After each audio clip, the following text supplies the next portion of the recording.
So let's kick off some actual learning today. And the reason being, this class comes fast. I mean, it seems ridiculous to say that we've got 6 weeks, 2 days a week, 8 hours a day, and it's still not enough. And I mean that, it's still not enough. You've got to study, you've got to ask questions, you've got to do a lot of things on your own, which is why we give you so many resources.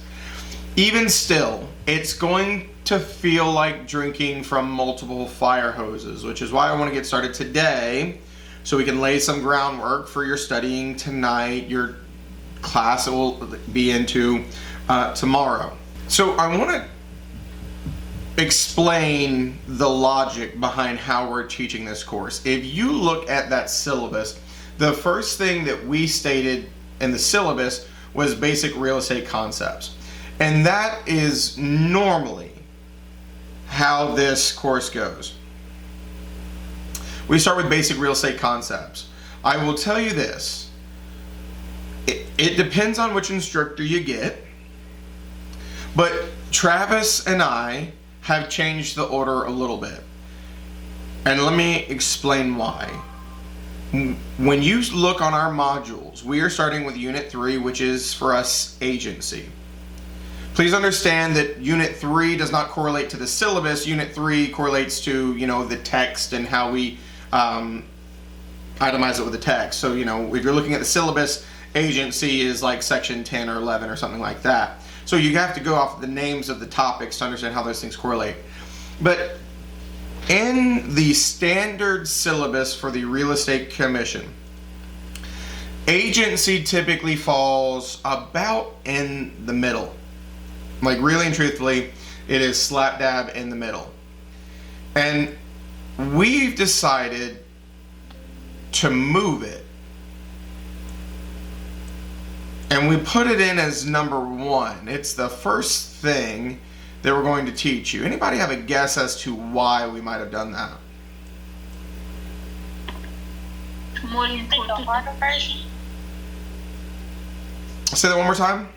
Is it because it's hard, or are we covering the North Carolina's rules and regulations first? It's both, right? That's exactly right. Folks, it is, and for whatever reason, my computer is just mad as all get out today, so I'm trying to find y'all back. I can't see your faces right now. It's going to drive me nuts. There we go.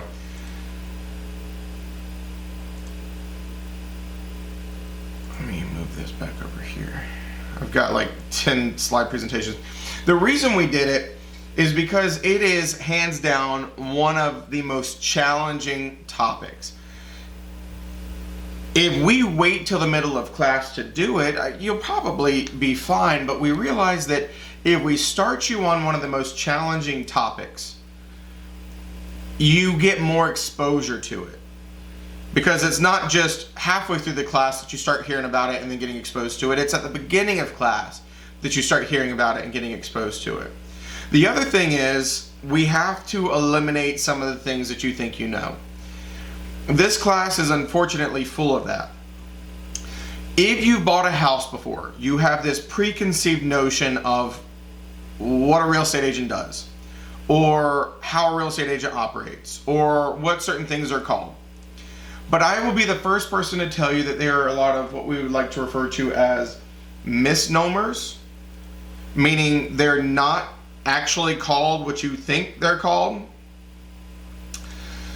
And so we have to break down some of these barriers before we can really get you where you need to be to understand what we're talking about. So please don't get nervous. We're going to start off today with a doozy. The doozy being agency. And you're not going to like it. It might even hurt your feelings a little bit, all right? But nothing else in this course is as hard as agency. Now, I'm not saying everything else is easy.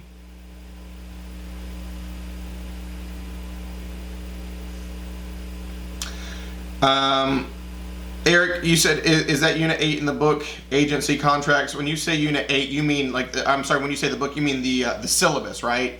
You're correlating it to the syllabus. Is that what you're asking? Because 8 in the syllabus is, in fact, agency contracts, I believe. But it is Unit 3 in your text. I mean, like, in the actual, like, textbook, I have my wife's real estate practices in North Carolina textbook. That Dearborn one? Yes. So Dearborn is, it's a good textbook. A lot of schools use it. I've used it. I have a copy. That is not the one that we're teaching from in this course. So I would recommend that you look at, and let me explain, Eric. If do you have the physical copy? You want to hold it up real quick? I don't know if y'all can turn it sideways so I can see. Yeah, there you go. There you go. It's thick. That is a thick son of a gun. Man, I tell you what. Whew, that thing is thick, boy. Thick. And here's the thing you have to realize. It's really good information. But, folks, this is going to be like, I'm just being honest with you. It's going to be a little bit like pulling teeth to ensure that you do learn, test, pass, and read through our textbook. And it's a whole lot smaller than that textbook. So, what we realized is we're using a different version of a textbook, which has great material. But it is more succinct. We're telling you the nitty-gritty. That textbook has a bunch of, like, history, right? We will get into something called the Government Rectangular Survey System. Well, that textbook will talk about how Thomas Jefferson is the one that came up with it. Folks, I promise you, Thomas Jefferson will not be on your test in any way, shape, and form. You see what I'm saying? So, the difference in the textbooks is ours is just information. That one has a lot of fluff. It's more written like a textbook. Ours is more written like, here's what you need to know. Nothing wrong with utilizing that textbook, Eric. And in fact, I may bring it up and use it as an example for a couple visuals. But a different textbook than what's in the Learn, Test, Pass. Excellent question. So, can everybody see these slides? Am I sharing my screen or no? Okay, I just want to make sure I'm not. Because I didn't want to yet, but I've also got stuff moved around. So here we go. Now, yes? This is before we jump in. You can see that? Beautiful. Yes. Excellent. Here's where we're going to start today, and I gotta fight with my stupid chair because I told you it's been a pain in the butt. Go get a new one today. While we are starting with section 3, agency, one of the hardest sections, there's still some discussions and some groundwork that we need to lay of some basic vocabulary. The other thing that you'll realize throughout this course, because we're going in a slightly different order, I have to give you what I like to call mini lessons throughout this course. So we may get to something that uses a terminology we've not talked about, and I will introduce it. I'll be like, well, this is when blank, blank, blank, blank, blank. And it's strategic. I'm telling you enough of what you need to know now to understand the new concept, but then we will give it its own place later. Does that make sense? Awesome. Beautiful. So let me give you a couple examples of what's happening here, right? In this course, there's a lot of terminology or vocabulary. And Malvina already gave you some really good advice, right? Make some flashcards, because this vocabulary, this terminology is highly testable. The other thing that's a problem in the vocabulary is what I've already mentioned as well, those misnomers. You have this misconception about what something means, just like we already introduced. We said that what we're called as realtors, brokers, and agents. Yeah, in certain contexts, we're all of those things. But from a test-taking point of view, those things are technically different. Provisional broker versus full broker. When you're working with somebody to help you buy or sell a house, it's not like they've got provisional stamped on their forehead. You may have bought a house before and used a provisional broker and you didn't know it. But there's a huge difference on the test. Okay? There's all kinds of terms like brokers, agents, mortgagor, mortgagee, grantor, grantee, right? Offeror, offeree, lots of verbiage. And that's just scratching the surface. So flashcards, highly encouraged. There's a lot of things that are just flashcard level stuff. You need to be able to recall and identify. We call that level 1 stuff. You gotta know what it is. If I say blank, it's this, right? Or if I say, what is this? You say that. Vocabulary, flashcard level. Now, it gives you recommendations, right? You can make flashcards. You can use Quizlet. There is a Quizlet that exists for real estate. Now, understand the Quizlet for real estate is going to be more nationally based, not North Carolina based. But it is good for flashcard purposes, right? Difference between offeror and offeree and agent, all that, those things. And there's a lot of video resources out there, right? And I told you, you will have access to Travis's educational videos for his classes. You'll have access to these. But there's a lot of resources that are fine for flashcard level stuff, like Prep Agent, like, you know, some of the other organizations out there. It's just make sure that you're always thinking about these flashcard level things, so you don't get confused. So let's start with a couple pieces of terminology. First, we've got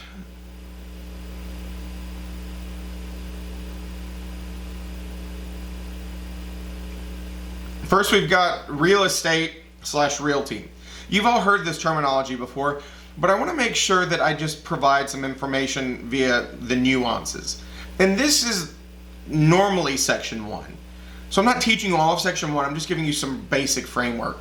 When we deal with basic real estate concepts, yet again, sometimes people would utilize terminology like land, real property, and real estate interchangeably. And I'm not saying that's wrong, but contextually speaking, there's actually nuances to each of those. They're different. If we say land, what do you think of? Land, property, grass and stuff. I love that, like grass and stuff, you know, where my dog poops, I swear, right? Land. Yeah. Like acres. Yeah, there you go, acres. Folks, y'all nailed it. That's it. When I say land, I'm like, what are you talking about? What am I talking about when I say land? You can just walk outside and you just point down. That stuff? Yeah, that stuff. That's land. Now, let me explain something. When we say you own land or dirt, you are said to own the surface, the grass, the dirt that you can see, and below the surface. Whether you realize that or not, you're said to own everything below the Earth's surface as well. Now, unless you're a flat earther, right? The Earth is a sphere, and so if you go deep enough, you'll eventually get to the other side of the country. You don't own that same space on the other side of the world, right? But we're down to the center of the Earth is what we typically say. Believe it or not, you're also said when you own land to own air rights above your land, right? You own up. Now, we used to say up to the heavens, up to infinity, up to, indefinitely. But please understand there's some things that are limited in that sense. You can't prevent an airplane or a drone from flying over your house just because you own the airspace above it. You can prevent somebody from building something that would block out your sunlight or something of that nature. So when we say land, it's the dirt, what's below the dirt and what's above the dirt. Everybody cool with that word land? Well, folks, don't we build on land a lot? Yes. Yeah. Yeah. So we got this pretty picture of land right here. If I was to just do this number right here, now we've got real estate. Okay? Once you put a man-made improvement on land, we call that real estate. And so the difference between land and real estate, also called realty, is everything, both man-made and natural, permanently attached to the land. That's real estate.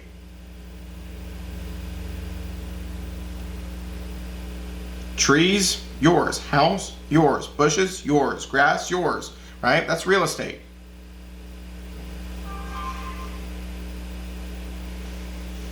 Now, the other terminology that you will hear me use throughout this class in abundance is real property.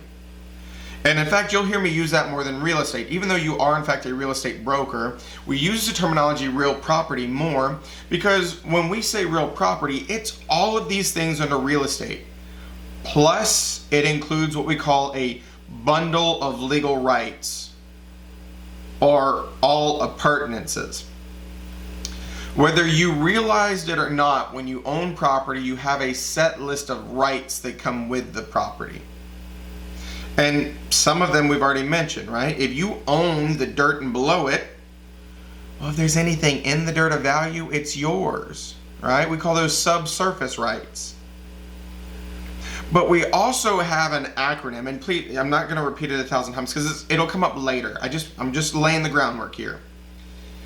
called Deep C, DEEP, and then the letter C. Okay, see, I don't know how I'm mirrored on your screen, either way. And that is the right of disposition, the right of exclusion, the right of enjoyment, the right of possession, and the right of control.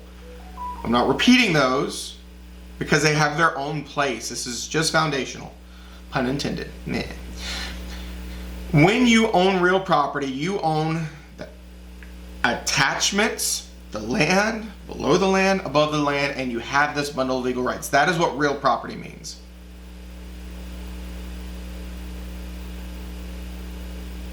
Everybody okay with that statement? So, there's nuances there. When we get into the testing, could you be asked about the nuances from a flashcard point of view on your test? Sure you could, right? That goes back to basic real estate concepts. Could they want to know the difference between land, real estate, and real property? Maybe. And it will have its own section. This is just introductory, leading into newer things, bigger things, okay? So here's another introductory piece. I've already mentioned this once. When we are dealing with real estate activities, there are certain times a license is required. And it goes back to that acronym I gave you before. Now, it's almost there, but it's not in the right order. List, lease, buy, negotiate is not on here, but negotiating falls into it. And you will see the actual acronym later. So remember, it was LO means. When we're dealing with real estate activities, list, lease, buying, exchanging, auction, negotiate, selling. Doing, offer to doing, or referring to do, any of those things, dealing with real property for others for compensation. And this has this on section 2. All of that would require a license. You already told me that you do not need a license to sell your own home. People do it all the time. It's called a FSBO. FSBO, for sale by owner. You can manage your own property. You don't need a license.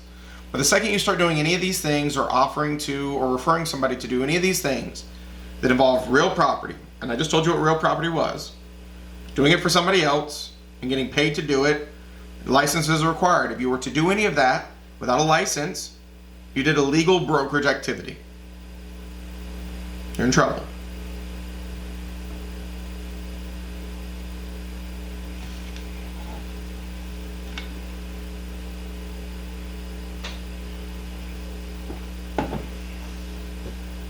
Everybody okay with that statement? Yes. Beautiful. So let's talk about what a license is. Now folks, this visual right here is what we call a pocket card. That is an actual copy of Travis's pocket card. That is his license number. So when you get your license, it's actually an 8.5 by 11 piece of paper that's got a seal on it from the North Carolina Real Estate Commission. But this is something called a pocket card that you're expected to maintain to prove to the world that you have a broker's license. When you are licensed, it allows you to then do brokerage activities, LO beans, and get compensated for it. You can help your friend buy a house, get a commission. You can help a friend sell a house, get a commission. You can help Nana manage her rental properties, get a commission.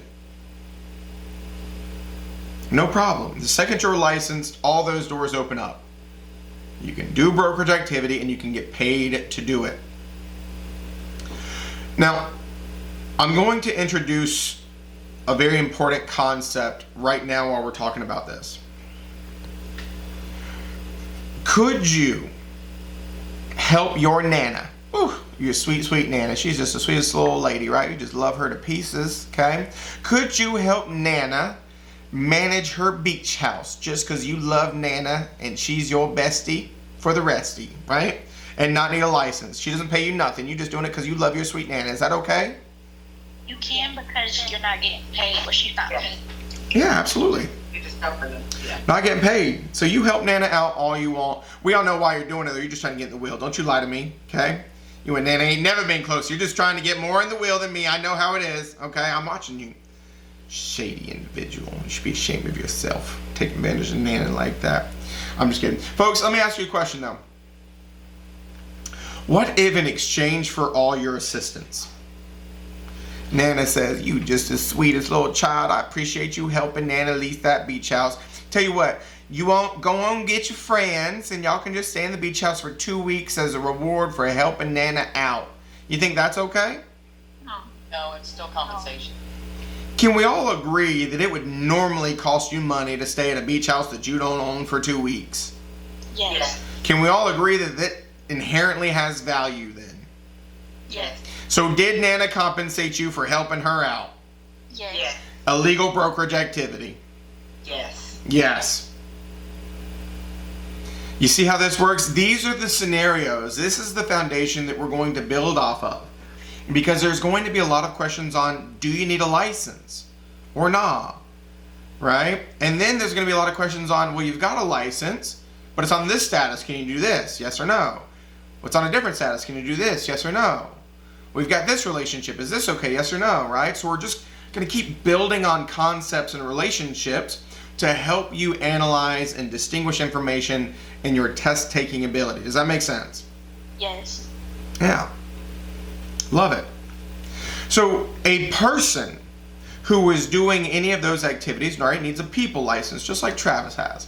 And I told you there's something called a firm license. If an entity wanted to do any of those brokerage activities, they would need a license as well. It's just not a people license, it's a thing license. Call it a firm license for an entity.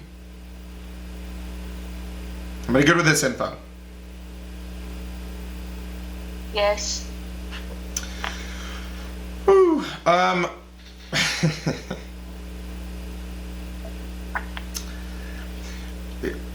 Patrick says, what if Nana hired you as a W-2 employee? It is still a no-go. And let me explain why.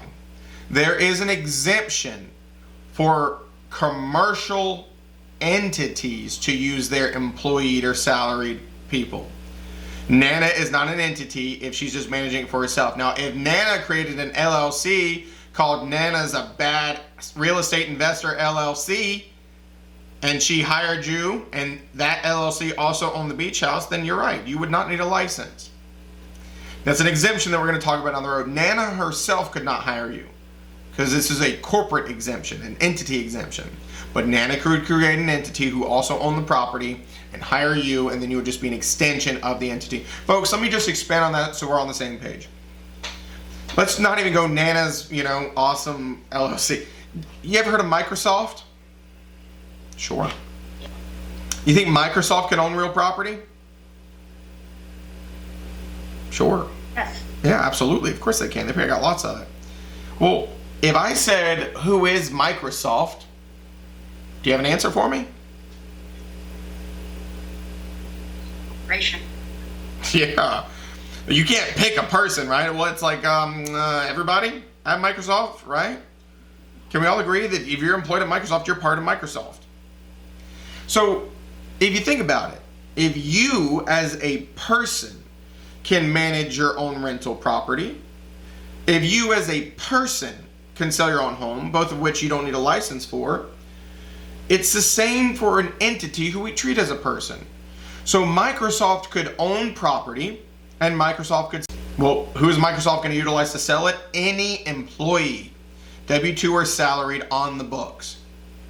Because that person would be part of Microsoft. So it's an exemption for corporations or entities because of the same concept as a for sale by owner. Does that make sense? Yes. Excellent question.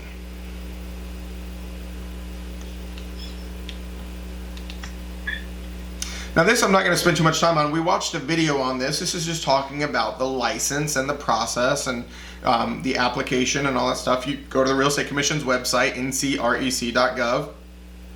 And remember, you go under, I'd have to look at it, but it was the apply for a license section. I want to tell you wrong. So you can always watch that video. It talks about it in the relink book. Okay, nothing too crazy that we need to do here.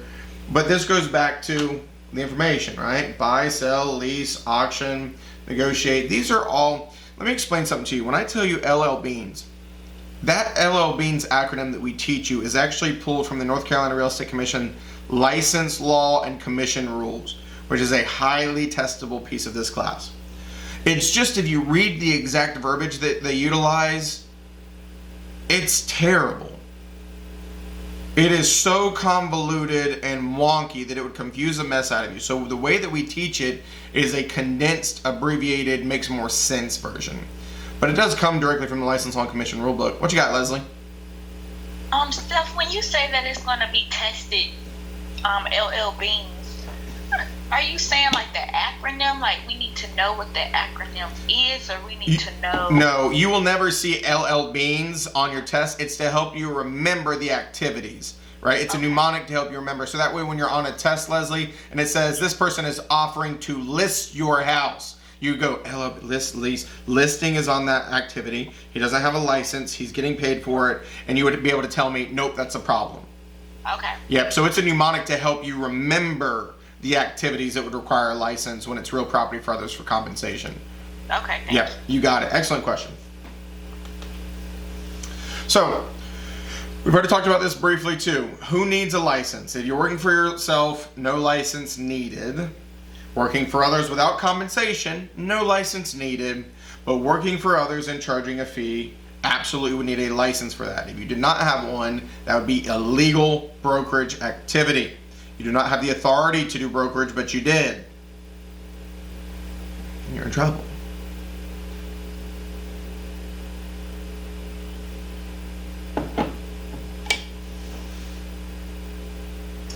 Now you'll find too, a lot of times I get so excited about this and I just talk so fast at you. Haven't done that yet today because I'm trying to keep it cool and calm and composed for you.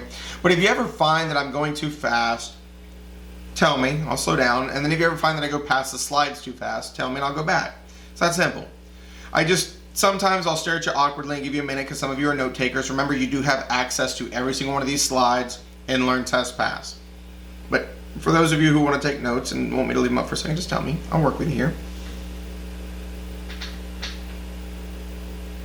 What you got, Leslie? Okay, I have one more question. Mm-hmm. For specific slides that you know that we need to write information down, will you just say you will be tested on this, or? Well, if what you're asking for me to just say you'll be tested on this on every single slide I show you, Leslie, I'll be happy to say that if you want. Only the ones that they all matter, girl. I can't. Okay. Yeah, Okay. all the information matters. I can't now. I will tell you, I get what you're going at, but I will tell you if it's a trickier concept that you need to know in greater detail. Okay. And you'll also realize that in the beginning, these are just informative slides, and I'm kind of like reading them to you to make sure we're on the same page. When we get into the actual lecture, I'm not a slide reader. I don't like reading slides. Okay. So some of you are visual folks. You need to see the slides and the information on them. That's why they're there. Some of you just want to hear my explanation. We'll do that too. So you'll get both. I'll leave you alone. Thank you. You don't have to leave me alone. That's what I'm here for, Leslie. Ask questions, girl.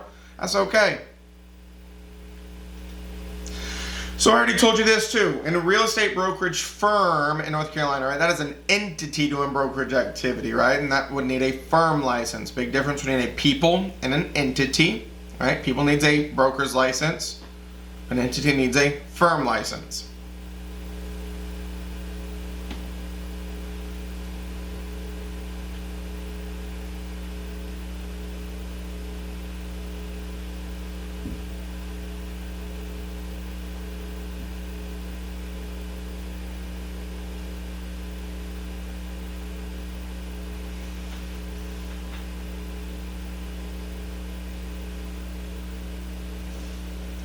So let me just give you an example here. So we're all on the same page. I've given you a couple. But Trav Talk School, which you are all currently attending, is also a firm. And so it has a firm license. Now, that's not Travis. I think you can all figure that out, right? But this lovely young lady, if she was affiliated with the school, the firm, because schools are different, but the firm side of things, right, she would need a North Carolina real estate broker's license, and our firm has a firm license, okay? So when we say entities, corporations, limited liability companies, partnerships, and everybody else is people. People need people licenses called broker's licenses. Firms need entity licenses called firm licenses.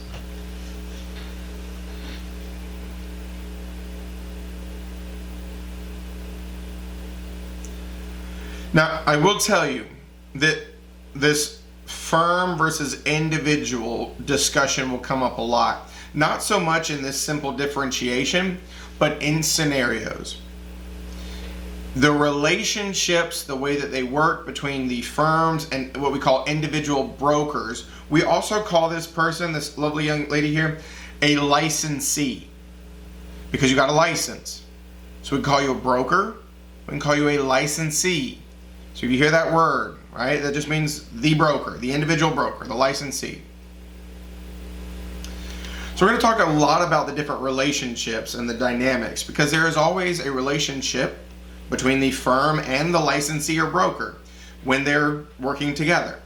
There's relationships between agents, which could be the licensee or the firm, working with the public, right?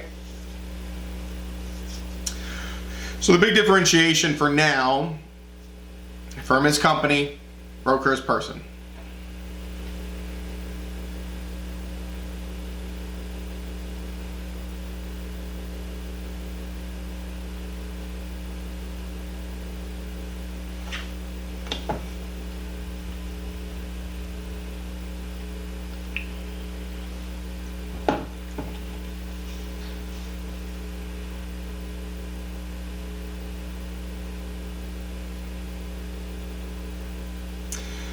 Now, one more thing to expand on this. If the broker isn't doing business as a firm, well, then what are they? Sole proprietor. A sole proprietor. If you look down the bottom of the slide, it's called a sole proprietor. Now, here's one important concept I'm going to let you in on. We're going to get into the agency discussions today, really soon. That's what pops up immediately after this. I got 6 more of these little introductory slides, and then we're going to get into agency. When we're dealing with agency is all about relationships. Remember when I explained the nuances between broker, agent, and realtor? You're an agent because you represent somebody else. And so I'm going to give you a little piece of foundational framework for test taking. When we're asking you questions, the default way that these questions are asked suggests that we are always dealing with a licensee working with a firm. That is the standard way that brokerage relationships work. You get a broker's license as a person, and then you go out and you affiliate with a firm. So you are a broker, but you're a broker or licensee working with a firm who has a separate firm license. Does that statement make sense? The reason why that's so important is because of the way that we define relationships. So if we say that, I'm trying to pick somebody here, Beth, right? That Beth works for ABC Realty. We can all agree that Beth is a broker and or licensee working for ABC Realty. Does that make sense? Yes. Okay. Well, if Beth goes out and signs what we call an agency agreement with a buyer, okay, we're going to get into this in more detail. She goes out and signs an agency agreement with a buyer. The important thing to understand is that because of this standard relationship of licensee and firm, the firm is actually considered the agent of the buyer. They're kind of the big dog. Say that again. The firm, so Beth works for ABC Realty, and Beth goes out and signs a buyer agency agreement, which is called a buyer agency agreement with Leslie. Okay, Leslie, she signs a buyer agency agreement with you. You want to buy a house. Well, your relationship is actually with ABC Realty. And Beth is part of ABC Realty. The reason I'm bringing this up now is because just about everything defaults to this kind of relationship. That firms exist and brokers work with firms. Please understand that it is absolutely possible for a broker to work without a firm, and we do call that a sole proprietor. But don't default to a sole proprietor relationship is the point I'm trying to make. We would have to clearly state it on a test question. This person is a sole proprietor. This person is independent and has no firm. And that's going to change the dynamic of the question immensely. Does everybody understand what I'm saying here? Default to broker is in a relationship with a firm and the firm is in a relationship with the client. Don't default to sole proprietor ever. We would have to give you information to tell you that it's a sole proprietor relationship. Okay. It also applies to listings. Yes, I just use buyers as an example. Very true of both, right?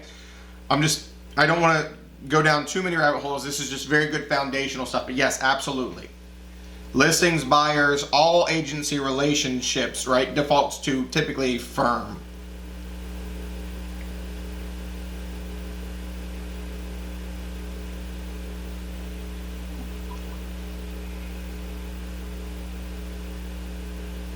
Yeah, and we're gonna get into that too, Brittany. Also, you can drop the I in there. It's just real ty, realty. But the client belongs to the realty if the broker leaves the firm. That's absolutely true because of the way that relationships work. And we're gonna get into this in really good detail soon. I just wanted to give you some base information here. So, somebody have a question? No worries. I use that word a lot too. The reality of it is, I say that a lot. You'll hear me say that. I have a couple of favorite words, right? Reality, literally. Say a lot of things.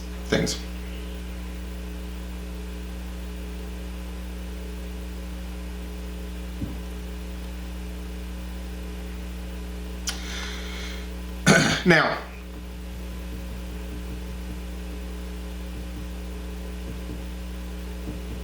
I'm going to let this sit here for a second. This says sole proprietor broker or real estate firm. Based on the picture, which is it?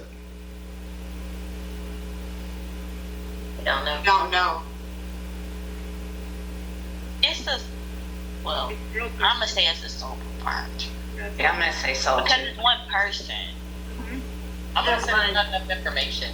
Adult diapers. Adult diapers, right? There you go. It depends. Folks, there's not enough information. Hey, look at me, okay? Ignore this gentleman on the screen. Look at me. Do I work as a sole proprietor or do I work for a firm? No. Depends. Well, we wouldn't know looking at you. That's exactly my point. You have no idea. Mhm. You got no idea. We're going to get into a lot of details about this, right? We would never leave it up to like a picture like this. You're not going to have any test questions like this. This could easily be, a homeboy right here could easily be operating as a sole proprietor. He could easily be at home working from his home office, but be affiliated with a firm. There's no way to know. What about this right here?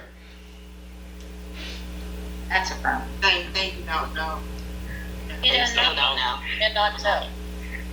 Could be sole proprietors going to lunch together. And let me expand on this. When we say sole proprietor, let me explain what a sole proprietor actually is. It is, with more accurately, Lisa, yes, those are actors. You were absolutely right. A sole proprietor is somebody doing business in their own name. That's what a sole proprietor really is. Because when we say firm, you know ABC Realty, XYZ Realty, Remax, Century 21, right? All these different names, right? That's fine. You get that. But if I was to do brokerage in my own name, Seth Chauncey Real Estate Broker, legally, right, in my own name, that'd be a sole proprietor. If I create an entity in any way, shape, or form and operate in the name of my entity, it's not a sole proprietorship. The only thing that actually makes something an entity is having formed something with the Secretary of State. Understand that an entity could be one person, just like that last picture. And understand that a sole proprietor who meets certain qualifications could affiliate other brokers. It has nothing, literally nothing, to do with the amount of people you see in a picture. Because, before I get into details of how you can do it, I'm going to tell you something. as I sit here in front of you, I could operate as a sole proprietor. And I could do everything that a firm does, including affiliating other brokers. So even as a sole proprietor, I could have 20 agents under me, 20 licensees under me. So it's not about numbers that you see. So you got to be very careful. It's about the way the business is structured. It's about the way that your license is looked at. Does that make sense? Yeah, that makes sense. Yeah. Absolutely. Is it not related more to tax purposes? Well, partially yes, because Beth says it's not related to tax purposes. Is it not? She's right. It kind of is. The main reason a lot of people create entities is number one, for tax benefits, and number two, for liability protection. So I could go out and create an entity that I would call a firm and be the main person of my entity and hire people through my entity. Well, my entity would need a firm license, and you would call my entity a firm. Conversely, I could just operate in the name of Seth Chauncey and create nothing. Still affiliated with the brokers. Visually, they could look identical. The difference then would be, did you create something with the Secretary of State? And are you marketing in the name of that thing? Does that make sense? Can I get something clarified? You said, Sure. I understand the firm and you having brokers under the firm, but then did you say that the sole proprietor, so me, I don't have a firm, I can also have agents under me? No, right? Me, yes. You know. Why? I'm a BIC. So, okay, so BICs. So BICs, maybe we'll talk about it more. We will, of course we will. Yeah, because you have to have certain years, right? Yes. And then you can, Correct. Okay. So understand that I'm telling you what you need to know for testing, but so we're all on the same page. If you all get your license in February, not a single one of you can go out and operate as a sole proprietorship and affiliate other brokers yet. I'm special because I meet certain criteria that we absolutely will talk about down the road. I just needed you all to understand that even though I may act as a sole proprietor, I could have other licensees working for me. It's not about the number of people. So you got to get that out of your head, right? Everybody assumes sole proprietor has to be one person, has to be this, right? A firm could be one person. Doesn't make it a sole proprietor. It's the fact that you created an entity with the Secretary of State or you did not. What you got, Conrad? How about a DBA? I know you said sole proprietorship has to operate with your own name, but if you have a DBA, can you do that as well? Yes. Because yet again, so if people aren't familiar with a DBA, that is a doing business as. It is also called an assumed business name certificate that you would fill out. A sole proprietor can do business in their own name, meaning they did not create an entity, so all the business is running through you as a person, but you could still file what's called a assumed business certificate or a DBA. And so you could advertise as something else. Still would be a sole proprietorship, right? Absolutely. Both entities and sole proprietors could do a DBA or an assumed business certificate. And we are going to talk way more about this. This is very advanced stuff. So like I'm giving us all baby steps, but you're asking amazing questions.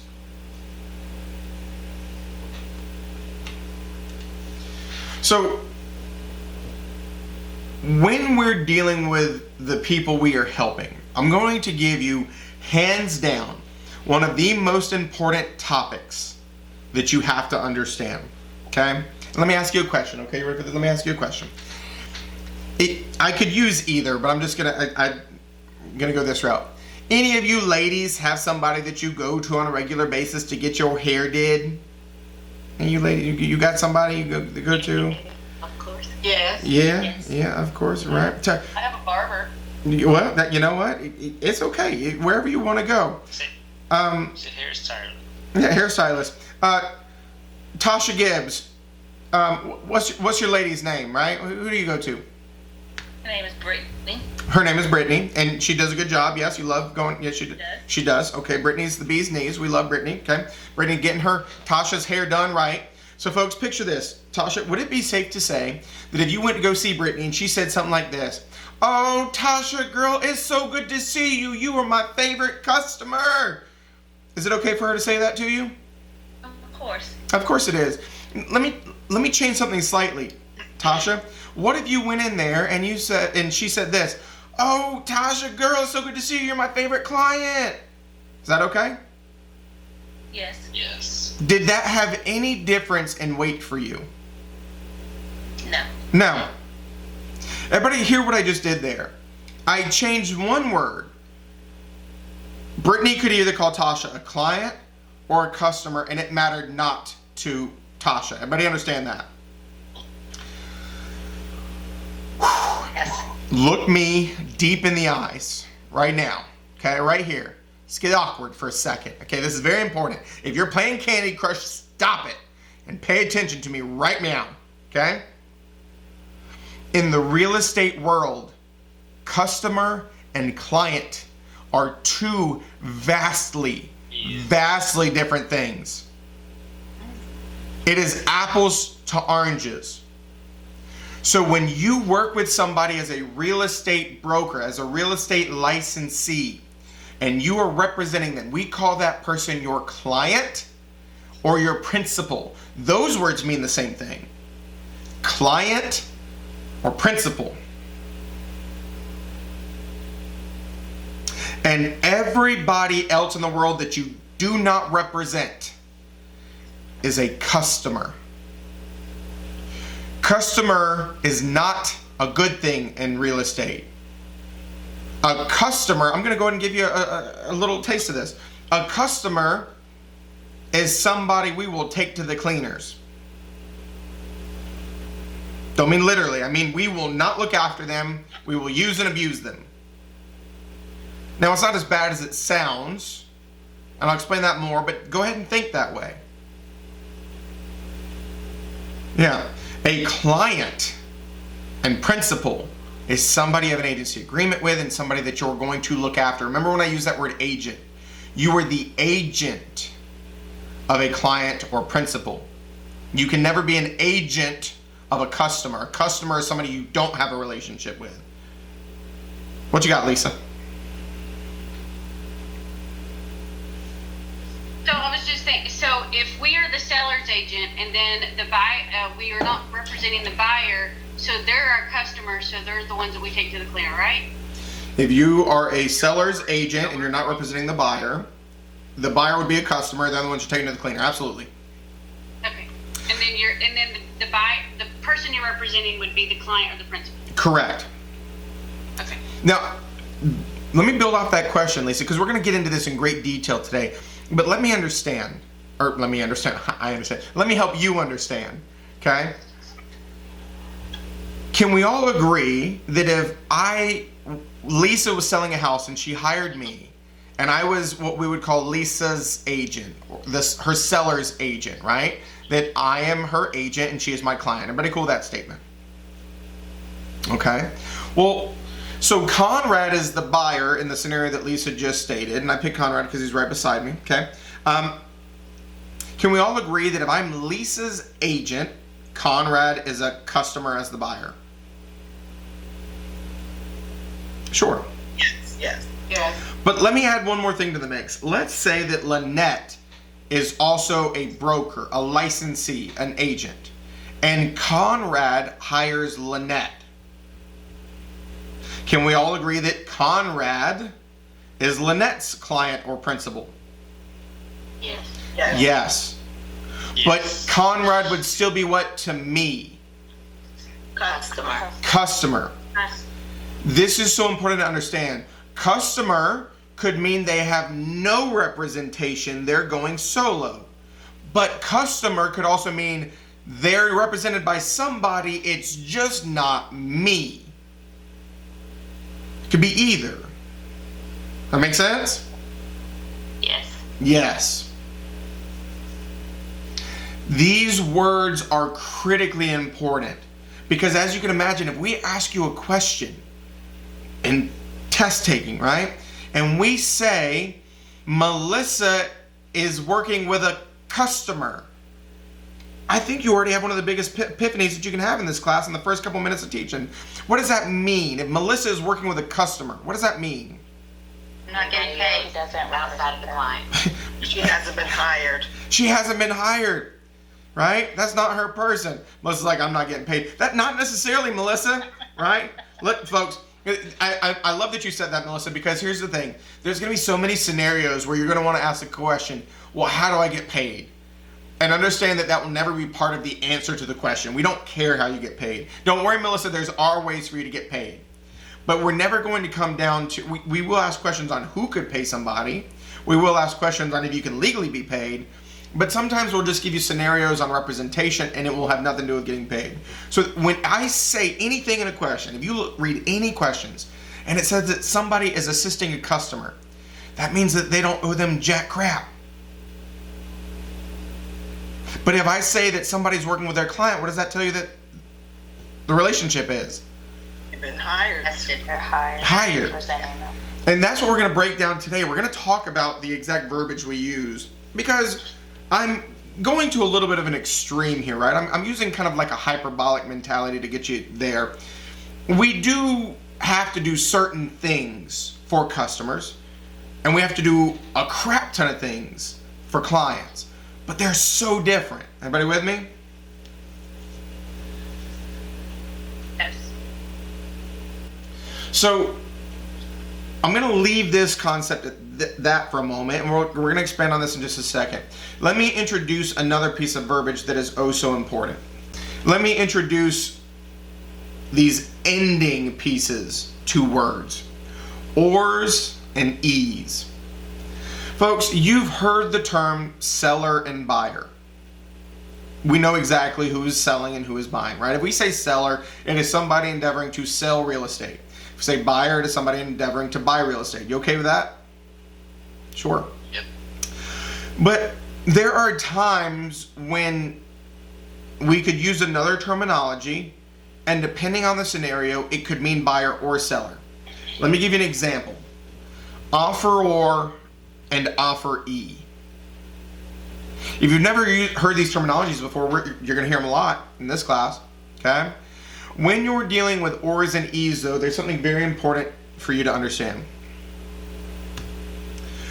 The or is the give-or. The e is the receive-e, right?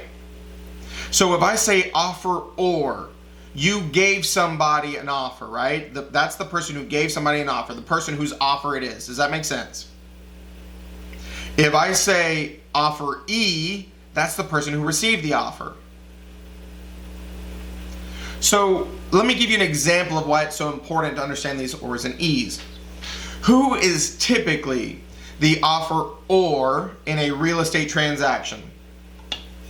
The buyer. The buyer. Who is typically the offeree in a real estate transaction? Seller. Makes good darn sense, doesn't it? Yes. Now picture this. If a seller doesn't like something about the offer you sent, they will make a change. This was coming up way down the road, but I want to go ahead and let you know something. That's called a counter offer. So what they'll do is they will now have made this change and they will send that counter offer back to the buyer. Well, now let me ask you, in this relationship, who is the offeror? Seller. The seller. Who's the offeree? Buyer. You see how it's so important? We can't just say buyer or seller, right? Offeror is not always the buyer and offeree is not always the seller. It's dependent on the scenario we give.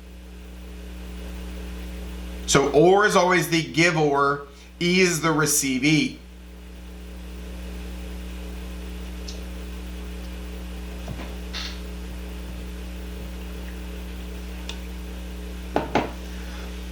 So let me look at it, show you one more example here of this or and e scenario, okay? Well, actually, I'll tell you another one that we use a lot. When you're conveying ownership of real property, the person who's conveying ownership to a new person, right? We call that person the grantor, right? They're granting ownership to somebody else, grantor. And the person who received the ownership is the grantee. Does that make sense? So yet again, in a standard transference of ownership, the seller is typically the grantor. The buyer is typically the grantee. Does that make sense? Well, here's one more scenario for you. In a lease, we have the lessor and the lessee. So if you think about this for a second, okay? The lease is a right to occupy property for a limited amount of time. The lessor is giving up the lease, and the lessee is taking away the lease. So based on what you know here, what would the landlord be, the lessor or the lessee? Lessor. What? And who would the tenant be? The lessee. Let's see. There you go. The giver is the lessor, the receivee is the lessee, right? Now, this exists in a lot of different facets of our industry, and these go back to what some of you were saying in the beginning. Flashcards will save you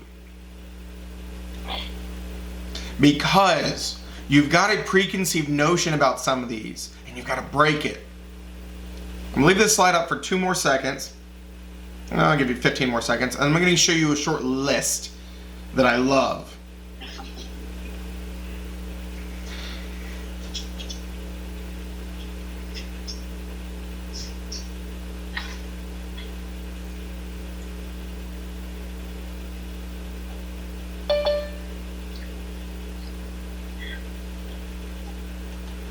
Here you go.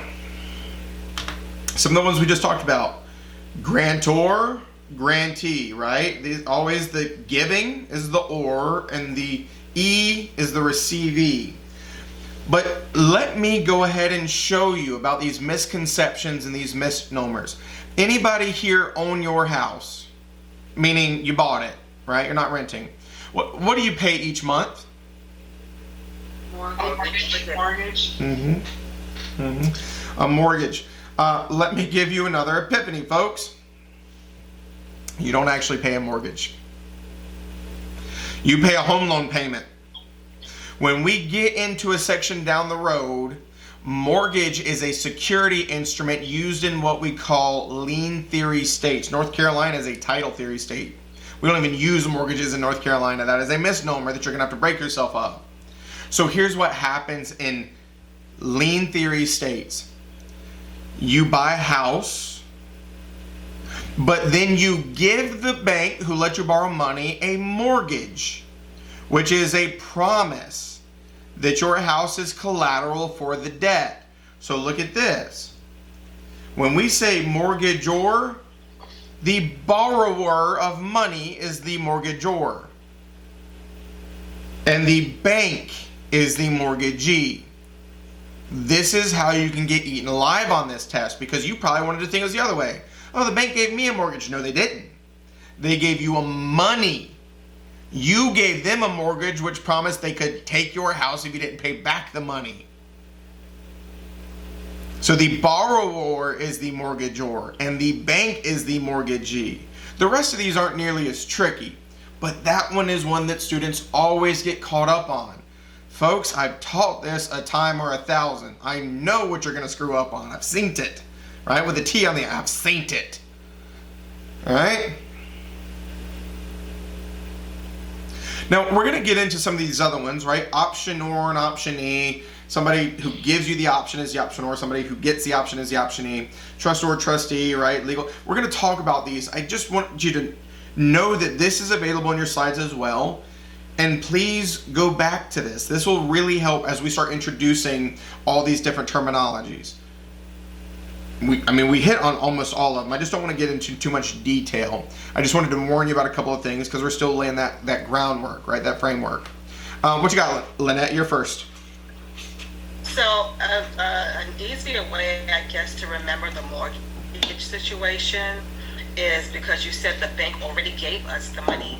So now we are the borrowers, so which makes us the mortgagor.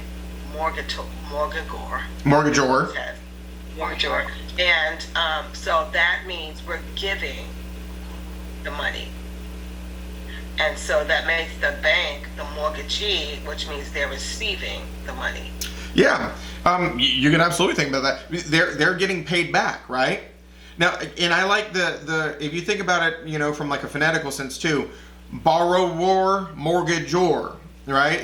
They both end with kind of like the ors, right? However you need to remember it, I like that. You're paying the bank the money back, means you're giving them money, but arguably they gave you money and you're giving them money back. However you need to remember it, just remember that you as the borrower are actually giving them the mortgage, which is a pledge of security for your home as collateral for the debt. It's tricky because it's not what you've always thought of the mortgage as, which is why I warned you a lot of things to be careful of in this class, right? Yeah, absolutely.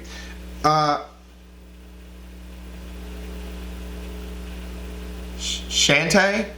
Is that how you say it? You had a question too. I'm trying to remember how to pronounce it. I'm like, yes, Shante. That's okay. But I forgot who was speaking properly. Lynette. That's what I was just trying to break it down. Mortgagor and then mortgagee, but that makes sense. Basically, the lenders gave us the money and we're taking the money, using it to pay the bank. So we are now... Well, remember, we're not taking the money and using it to pay the bank. We use the money to buy our house, but we do have to give the money back to the bank. That's exactly right. Yeah. Right. Yeah. Okay. So now it makes sense. And it'll make more sense too when we get into that actual chapter, because let me ask you a question just to get your minds here. We all just met, but I like y'all. Hopefully y'all like me okay so far. If I looked at any of you and I was dead serious and I said, hey, can I borrow $1 so I can get a soda out of the vending machine? Would anybody in here be willing to lend me $1 right now? Yes. Yeah, most of y'all pretty cool. No, you can't buy a soda for $1. Well, yeah, that wasn't the question, but you're right. Ain't nobody getting nothing. Maybe, I could just, hold it and feel special. Most of you would probably be okay with letting me borrow $1, yeah? Yep. So this is advanced. We're not in this section yet, but I just like to give you this groundwork.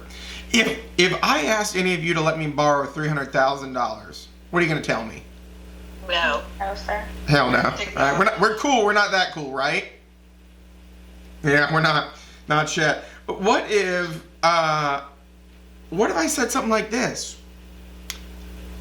If you let me borrow $250,000, I'll give you a document that says I promise to pay it back. And if I don't, you can have my $500,000 house. If you had the money, might you consider lending it to me at that point? Yeah. That will be a business transaction already. There could be a business transaction. Right. If I give you enough interest, right? Some of you might agree to that. The point is, that's why banks need mortgages.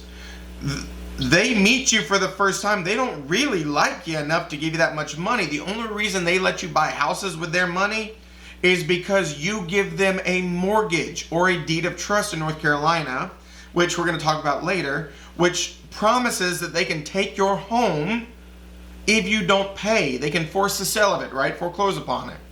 So you are giving them a mortgage, which is the promise that they can take your home and sell it. That's what it is. You gave them that promise by way of a security instrument called a mortgage. Everybody with me? Yeah. And the home is the product. And the home is the collateral. Yeah, that's exactly right. It's what we call collateral for the debt. There you go. They gave you money. Money's the product, really and truthfully. The home is collateral. Banks don't care about homes. They care about your interest, right? But they have to know that they can get their money back from your home if you don't pay it. Absolutely. So, hang tight. Let me get these other slides up for you fine folks. I've got that. I don't think I need to stop sharing. I think we'll be fine. Hang tight.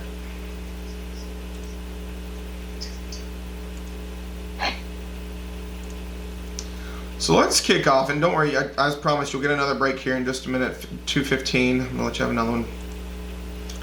So let's get into the actual lesson of the day. That's some groundwork, folks, and you'll find that I'll do exactly what we just did.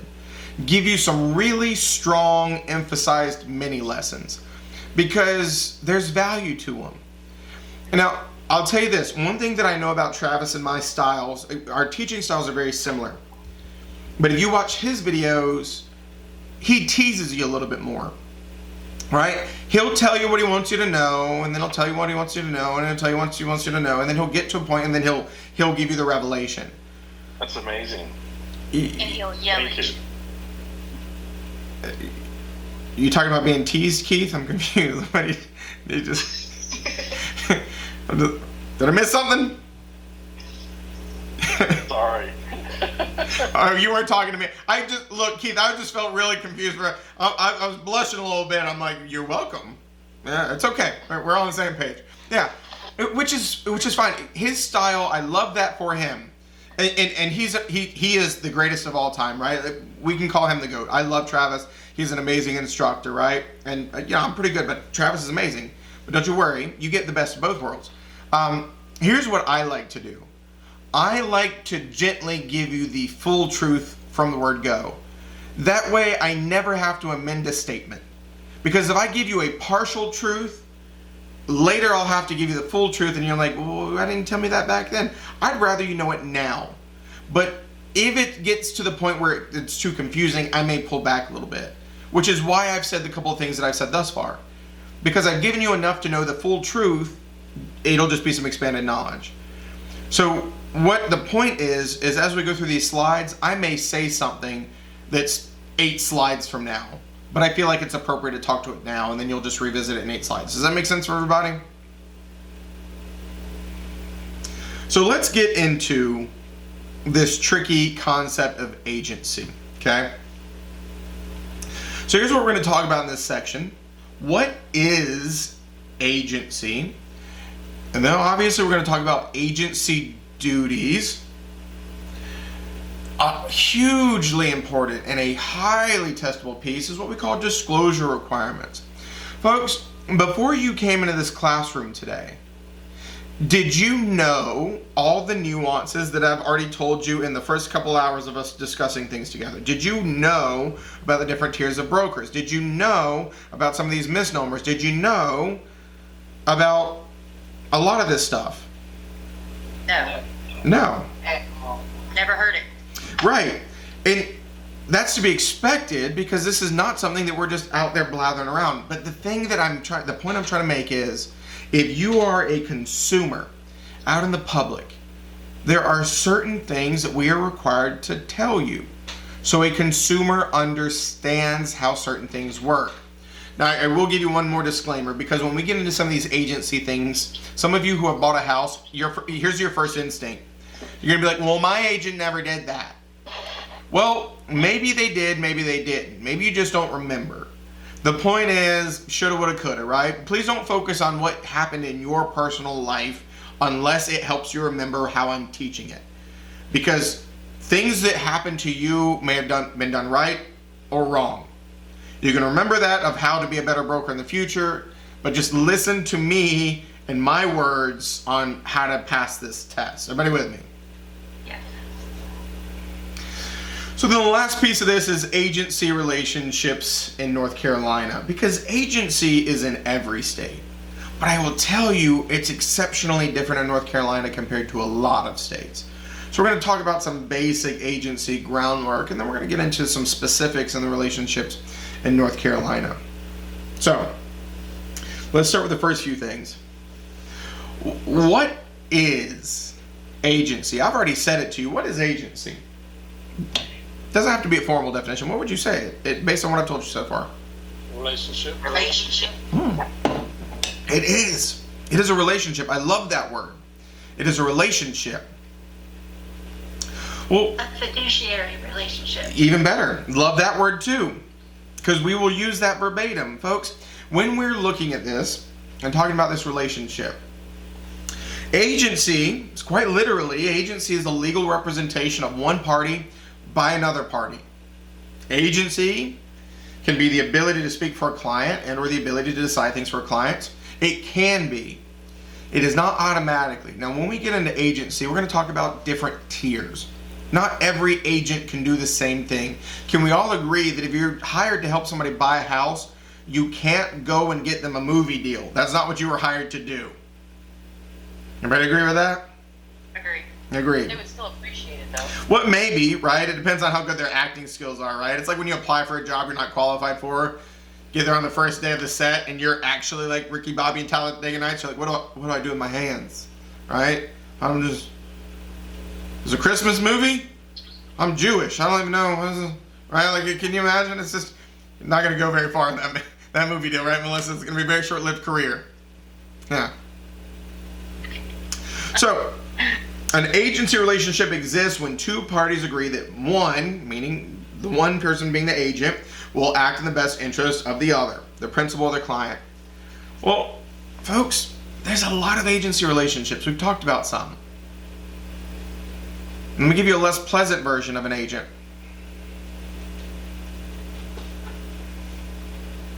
An attorney. Can we all agree? Look, don't you lie to me. Look me in the eyes. Every single one of you, at some point in your life, have watched a law show. There's 18 million episodes of Law and Order, CSI, you know, a million different ones, right? NCIS. You've seen court hearings. You've seen people being arrested, even in TV. Well, when you are in a court proceeding, what are your options? Attorney or representation of yourself. There you go. Could you represent yourself in court? Of course you could. Not in your best interest.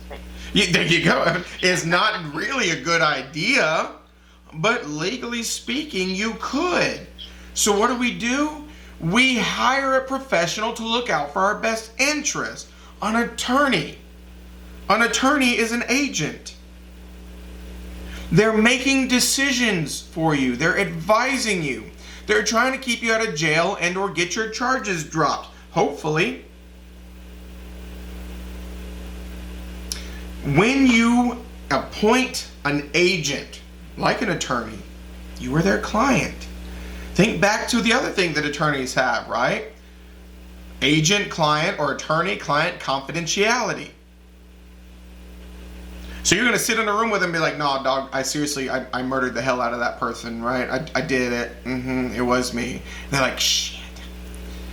Dang it. It makes my job so much harder. Do you have any alibis so we can say without a reasonable doubt that you did it? Nope. No, I stayed there for right? Even though you tell them that, they can't go up there and be like, Your Honor, this person just admitted to me. That is a perfect example of agency. If they tell you the good, the bad, the ugly, you're on their team. You're trying to help them.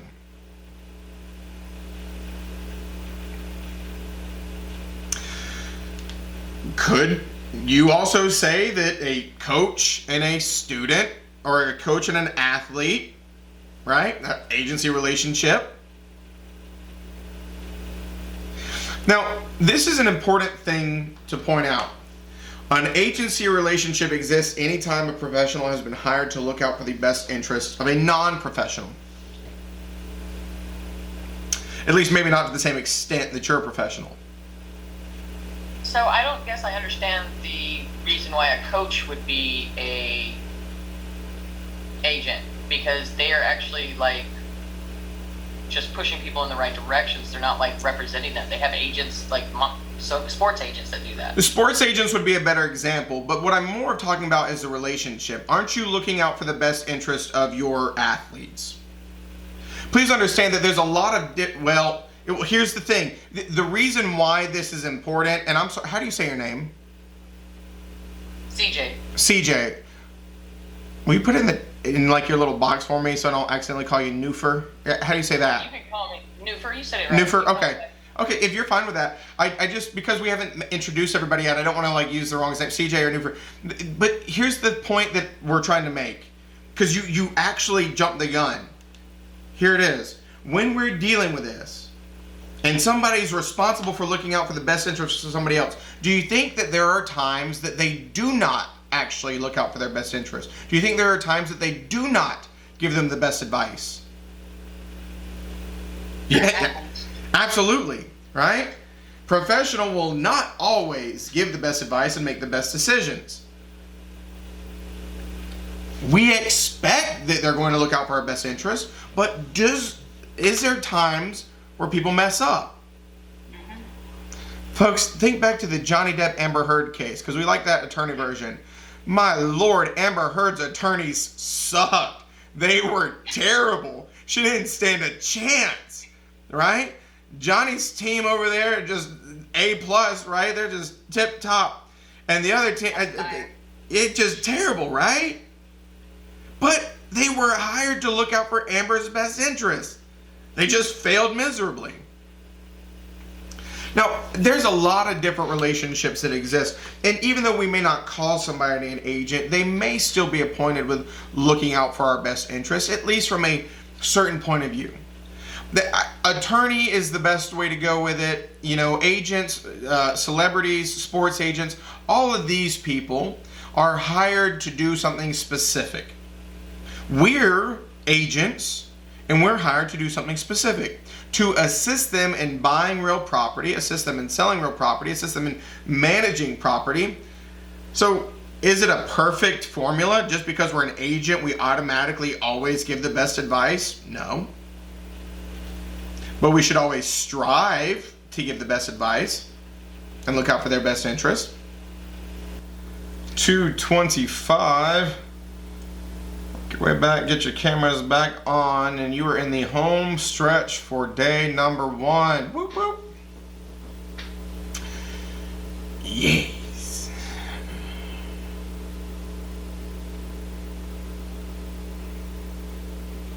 Remember to get your cameras on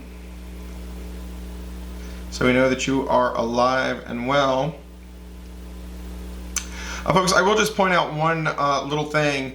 Because this is such a large class size, it doesn't seem like anybody's using and abusing the potty breaks or anything yet.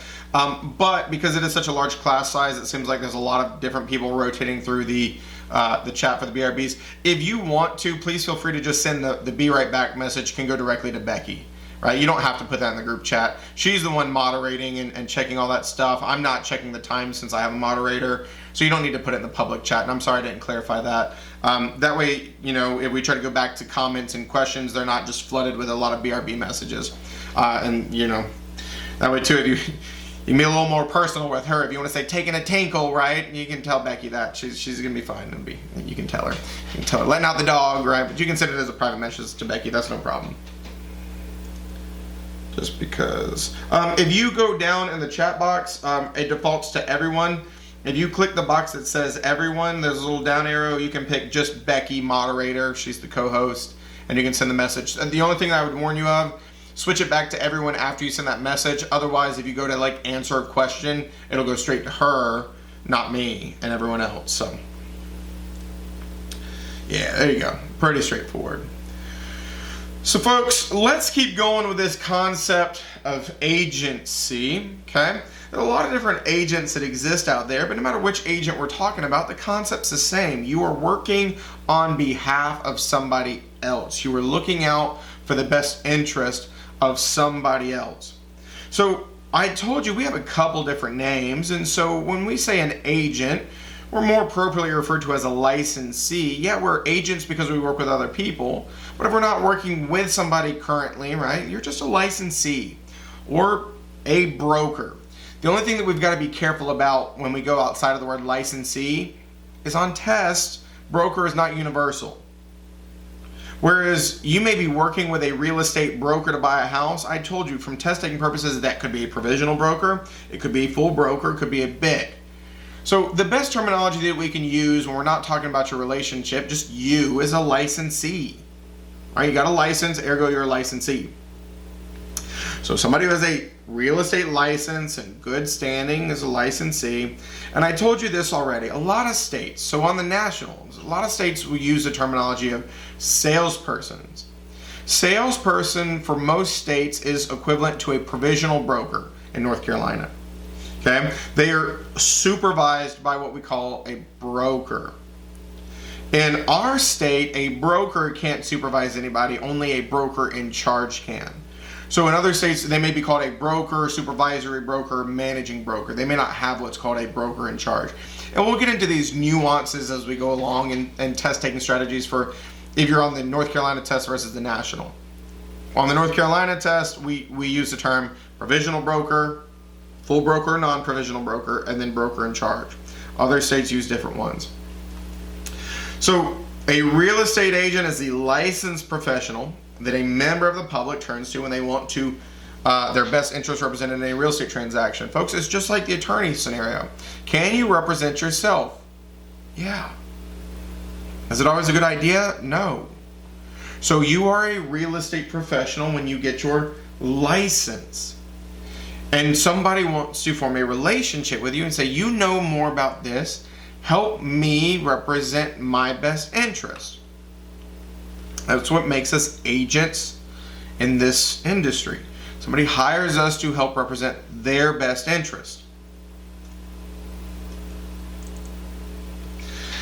Now, we've already stated this very clearly. Not everybody wants representation. Now, please understand that, as I told you earlier, when we're dealing with somebody who is not being represented, right, we call that person a customer. But please don't misunderstand. A customer can be somebody unrepresented, or it can also be somebody who's represented by somebody other than us. Meaning, we're not looking out for their best interest, but somebody might be. Now, when we're looking at this, I'm going to highlight this. This is a very important concept. Let me get my little pen here.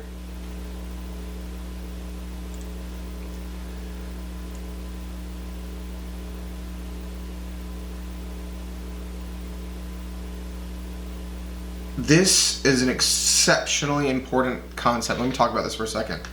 This says, real estate agents can assist anyone, even if that person does not hire the agent. However, agents only look out for the best interest of their clients, the ones who hire them. Which goes back to one of the biggest test-taking concepts that I've already introduced to you. If we tell you that Gene is working with a customer, that tells you everything you need to know. He's not looking out for that person. He's assisting them, but he's not looking out for them. Does that statement make sense?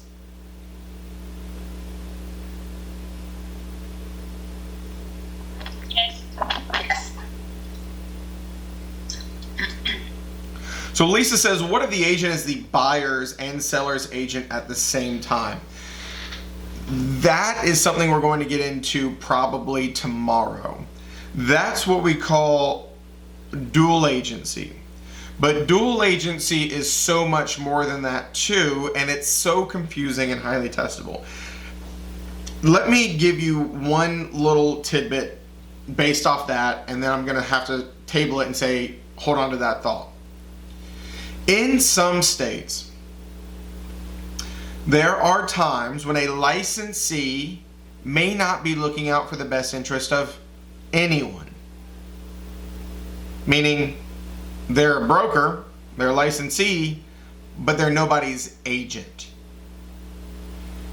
In North Carolina, specifically North Carolina, I can't attest to which states do and which states don't. You cannot be in a real estate brokerage transaction unless you represent somebody. And your options, can we all agree, is the seller? Well, okay. If we're not representing the seller, who's the other party we could represent? Buyer. The buyer. And if neither one of them wants representation, we're not in it. Go find somebody else who does. You would not assist anybody if you had loyalties to no one. Let me expand on that a little bit. I'm going to ask you a question here. If I tell you that you are a seller's agent and you are looking out for the best interest of the seller, the person endeavoring to sell their house, what's your job? missed it. Help to sell car. Old car. Help to sell. Some of you are jumping to get old car, help them sell, represent their best interest. Well, Look out for the seller. yeah, look out for the seller. What's the ultimate goal of the seller if they're listing their house for sale? Find a buyer. Not the house. To sell their stinking house, right? Make some money. Sell their house. Well, if you were working with the seller and a buyer called you and said, I'd like to see this house, wouldn't it be advantageous of you to show a potential buyer this house? Yes. Yeah. Yes. Because your job is to help the stinking thing sell. How the hell are you going to sell it if you don't have a buyer? Now, please understand, if I'm telling you that you work for the seller, your loyalties are for the seller. But can you open the door for this customer? Yeah. Yeah. Can you show them the house? Yeah. See what the difference is? You may be assisting the buyer in seeing the house, but your loyalties are to whom? The seller. The seller. Now, understand this. I told you you have to represent somebody. In that scenario, you represented the seller, which allowed you to assist the buyer. If the seller will not let you represent them and the buyer does not want representation, you can't open the door. You got nobody to work for. You have no loyalties to anybody. In North Carolina, you have to have loyalties to somebody. And it's either the buyer, the seller, or both. If it's nobody, go home and take a couple shots of tequila till you find some business. You know what I'm saying? Okay, you're just not in it. Not this time, Slick.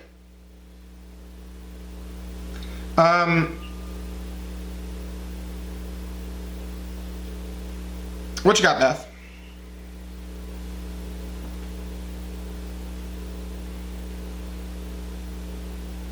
You're muted. Spacebar didn't work. If you click out of the Zoom, like for any reason, it won't work. You got to be actually clicked into Zoom for it to work. But yeah, go ahead. I'm sorry. We're in a vacation property area, and we traditionally had people walk in and ask to go see properties, and didn't always want to sign a buyer's agency, a buyer's agency agreement. Are you saying that you're not supposed to work with those people in that scenario at all? I'm gonna table this question, Beth, because there are ways to work with somebody without a written buyer agency agreement. We're not there yet. There are ways to create a temporary relationship with somebody that is not binding. It's called an oral buyer agency agreement. And there's also always some exceptions to some rules. I told you we don't deal with a whole lot of absolutes. Okay? But hang tight to that one, because I'm going to give you a lot of scenarios and expand on this. I'm telling you what you need to know thus far, and then we'll expand and we'll expand and we'll expand. Everybody cool with everything we said thus far? Okay. So, Brittany, you said they're a customer, you're assisting the potential buyer. Yeah, you would be assisting this potential buyer customer. That's exactly right. If you work for the seller and they wanted to see the house, could you show it to them? Sure. Because it helps your seller too. Your loyalties are to your seller. You would be assisting this buyer customer. Let me take off this little circle and we'll keep going here. So, when we're talking about a real estate broker and a real estate salesperson, this is some nuances that we're just going to point out to you. In short, a broker is a real estate licensee who can choose to work unsupervised by someone else. In other words, they can choose to supervise themselves when we say broker. In theory, that's kind of true of all states, right? If we're dealing with other states that use salesperson, a salesperson, I told you, is the equivalent of like a provisional broker.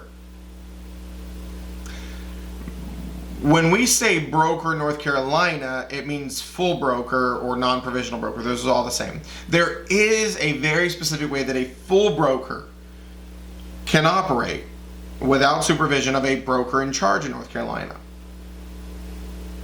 And same thing in the states that use salespersons versus brokers. A broker can operate without supervision of somebody else because they can, in theory, supervise themselves. So the second piece, in states that have salesperson license, brokers are those who run offices and provide supervision. Broker supervises salespeople. A broker is responsible for making sure salespeople do the right things and stay in legal compliance. Right? Supervisory. And then this last note is what I've been telling you. When you're dealing with the state level version of the test or the national version, you got to be careful to these nuances. You will never see the word salesperson on the North Carolina state licensing exam, the state portion, but you will potentially see it on the national. So in North Carolina, we do not have salespersons. We have provisional brokers and non-provisional brokers. Provisional broker is the same as a salesperson. A non-provisional broker is the same as the word broker.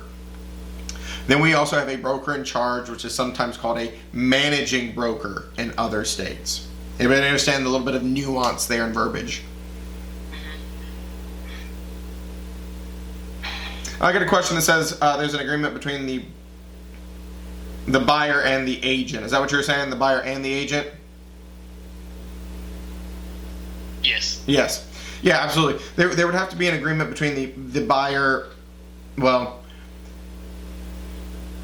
some type of agreement. If we're calling them an agent, that means they're representing you, right? They have loyalties to you. They're looking after you. So yes, you have to have some type of agreement to be an agent.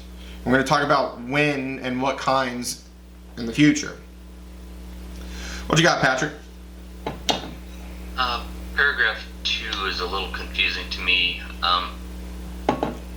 It seems to be describing what I've seen the definition of broker in charge to be. If they're supervising salespeople, since the first paragraph says that a broker, can operate without being supervised, I don't know if that's just a distinction between North Carolina and the national. Yeah, it is. It is a distinction between North Carolina and national because we have 3 categories. Not all states have 3 categories. Some states only have salesperson and broker. And so in those states, a broker would be supervising salespeople. They could also be supervising themselves, meaning operating without somebody supervising them. We just happen to have 3 tiers. But the nuance, the thing is, Patrick, a full broker or a non-provisional broker in North Carolina, just like a broker in those states, can operate independently without supervision as well. But we have another tier that we call a broker in charge. Would it be possible to see the word managing broker on the national side? Yes. And depending on how it's worded, it could be interpreted the same as a broker, or it could be another tier up. But most of the time, the national side is salesperson and broker, and that's all they're going to say. And you would treat it one as one that can supervise others and one who has to be supervised. Thank you. Yeah, excellent question.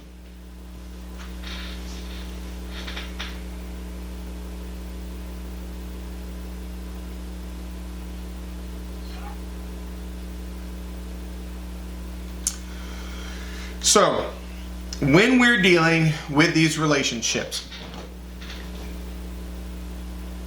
the client is of the utmost importance, right? Utmost importance. We've got to know who the client is, who we're working for. Right? That's why this says, who's the boss? When we have a client, we are hired to work for them. They're the boss, right? We are working on their behalf. We are working on their best interest. So you've got to always understand whenever we're asking you scenarios, whenever we're giving you questions, whom hired us? Who do we have loyalties to? Who do we have an agency relationship with? Who is the client? Who is the principal, right? The customer is an equally important concept, but start with the client because it depends on what we're asking. If we're asking about who's the client and the relationship and things you can do for the client, it's going to be a very different question than who's the customer and what can you do for the customer. So a licensee who has been hired by a seller is a seller's agent and should only look out for the best interest of the seller in the transaction. Makes good sense, doesn't it? A licensee who has been hired by a buyer is a buyer's agent and should only look out for the best interest of the buyer. Makes good sense, doesn't it? Yes. Now, let me throw a curveball into your world. We like curveballs, right? Yay. When you are putting your house on the market for sale, what do we call that? Listing. Let's talk about these two ing words, okay? Listing versus selling. I want to make something abundantly clear. And I think Travis and I might articulate this in different ways, but let me explain. When you look at these words, the word listing means assisting sellers. The word selling means assisting buyers. But let me give you something so important here. I can't think of a single scenario that you would use the term listing that did not mean your loyalties were to the seller. If you were the listing broker, your loyalties are to the seller. You are also a seller's agent. There's really no other realm that you could be a listing agent. Does that statement make sense? When we say selling, selling does not automatically mean you owe your loyalties to a buyer. Selling means you're working with the buyer. Due to the confusion on this, I wanted to add in a supplemental slide. When we were talking about listing versus selling, those were actions. We said listing meant you were doing something for the seller. Selling meant you were doing something for the buyer.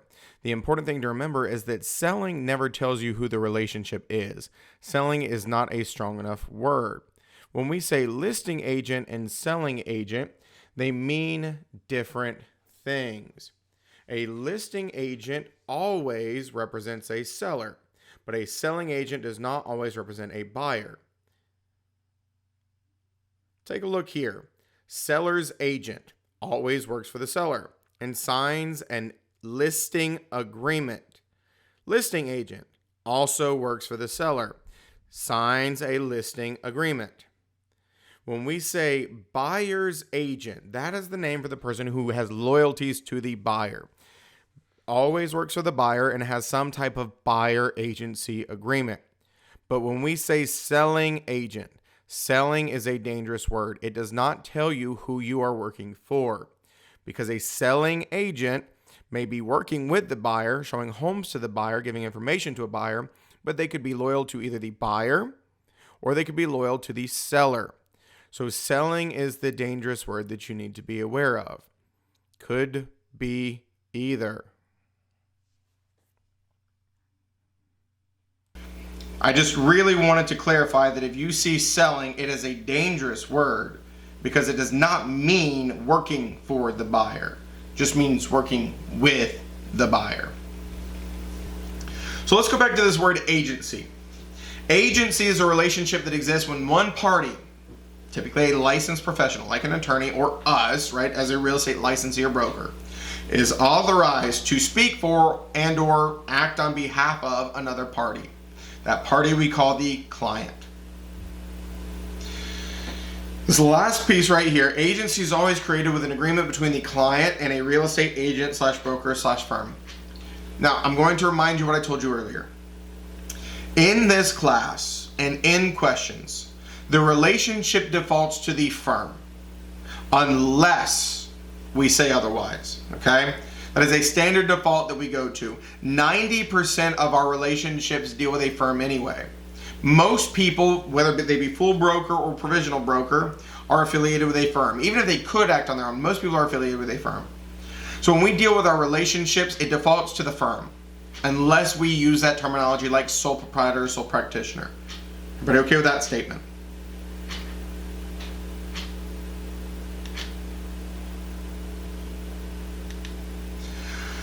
So I've already told you this, and now here's for the visual people. You heard me say it. Here's the repeat of it. Principal or client is the person who has hired us to be their agent. Those are synonyms for each other. If you see principal on the test or client on the test, they mean the same thing. That is the person who hired us, the person who we answer to, the person we are loyal to. No ifs, ands, buts, or coconuts, folks. Principal, client, synonyms. Okay, this person who hires us. Not to be confused with customer, which is something exceptionally different.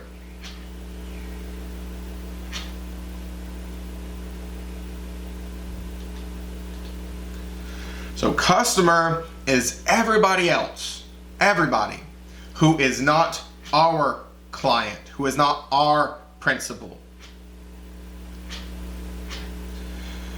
This is where I already warned you too, because I feel very strongly about this as well. Customer does not mean unrepresented. Customer means we don't represent them.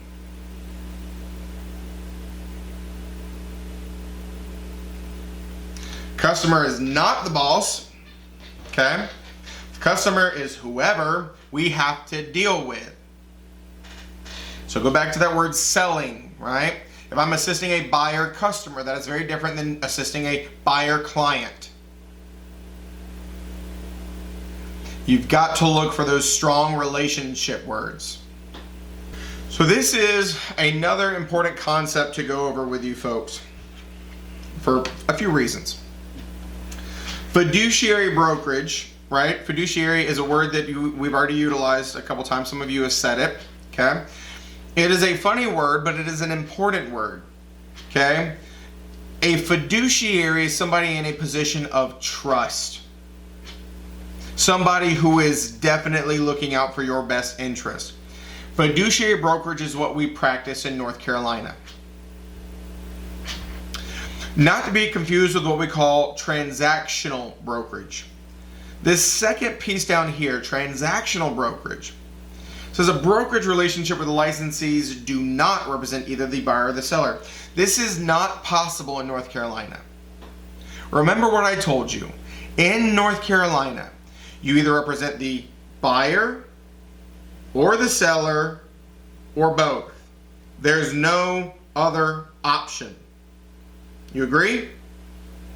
So if none of those people, right, the buyer, the seller, nor both, want your representation, you're not in it. You're not doing brokerage activities. You're not showing homes. You're not negotiating. You're not doing anything. That's where I said, go home, sit on the couch, drink some tequila, feel bad for yourself, find a new client tomorrow. Now let me explain.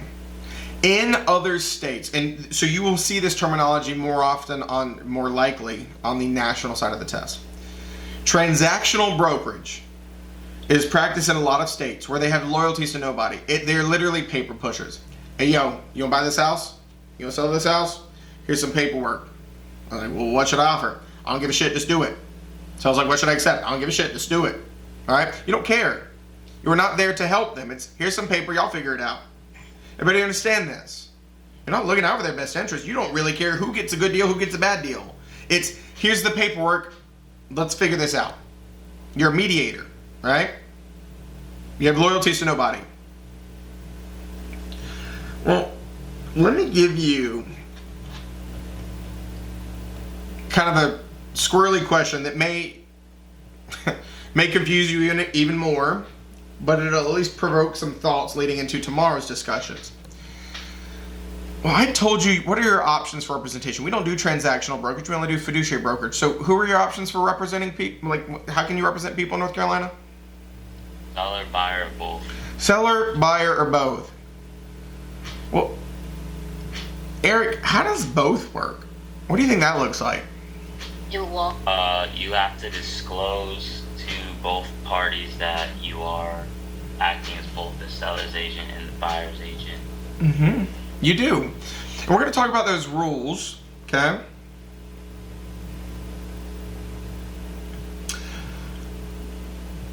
Lisa, wouldn't a recommending broker be transactional? Elaborate. What do you mean? So you know how you can hang your license and just recommend people to other brokers? Wouldn't that be a transactional? You mean referrals? If they're not involved? Yeah. Well, no, referrals, you're not representing anybody in a referral. You just have the right to send people to other people and get money because referrals are a brokerage activity. You're still not representing anybody. right? You're not in the transaction when you're a referring agent. You sent some to another agent who's going to be working with them directly, and because you connected the two parties, you can be paid for it. Does that make sense? I guess so. I was just thinking, like, they're not involved in the transaction, but they're still getting paid out of the transaction. Right. You're being paid for a referral, which is a brokerage activity, but you just said it yourself. You're not in the transaction, so it's neither, right? It's neither transactional brokerage nor fiduciary brokerage. You just got paid for sending some contact information. Legally, because you had a brokerage license. Okay. Now, so y'all said some really good things. You've heard this term dual, okay? I'm not going to teach you dual yet, but I want to ask the profound question. If I tell you that you have loyalties to your client, and so Eric, I'm going to pick on you again because you pointed this out. Eric, if you're representing the seller and the buyer, can we agree that that means you have loyalties to both? Yes. Yes. Well, let me ask one more question. Tell you what, two more questions. If I asked you to dumb it down for me on the simplest level, tell me what the goal of a buyer's agent is, what would you say? To find a home for the buyer. Anything else you want to add to that? Not really, no. So if I find you a home, but it costs you $6 million, Eric, are you happy? I mean, if that was in my budget. Well, what if I could have gotten it to you for $200,000, but I let you spend $6 million? Did I look after you? No. No. So let's expand that. Help me find a home at the best deal possible. You agree? Yeah. Sure. How about if you're working for a seller? What's your goal? Sell the home for as much as possible. There you go. Sell your home for as much as possible. So I'll ask again. If you have loyalties to me as a buyer and somebody else as a seller in the same transaction, how do you do that? That's a great question. Isn't that a great question? The reason why, I'm not going to teach you the answer yet, but I want you to understand that there is a huge difference from a textbook point of view between transactional brokerage and dual agency. But fundamentally, they're not really different. It's just that transactional brokerage says, I have no loyalties to both. Let's see what happens. Dual agency says, I have loyalties to both. Let's see what happens. Does that make sense? Some states do transactional brokerage, we do not. But we do dual agency, which fundamentally works the exact same. Because as you can imagine, if you have loyalties to both, you can't give advice to either. Because it wouldn't help anybody. You agree?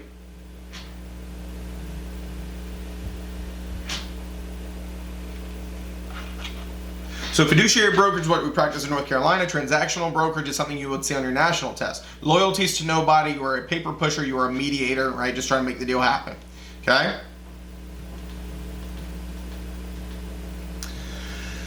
So when we're continuing this agent, okay, agency was the relationship. The agent is the actual person that was hired.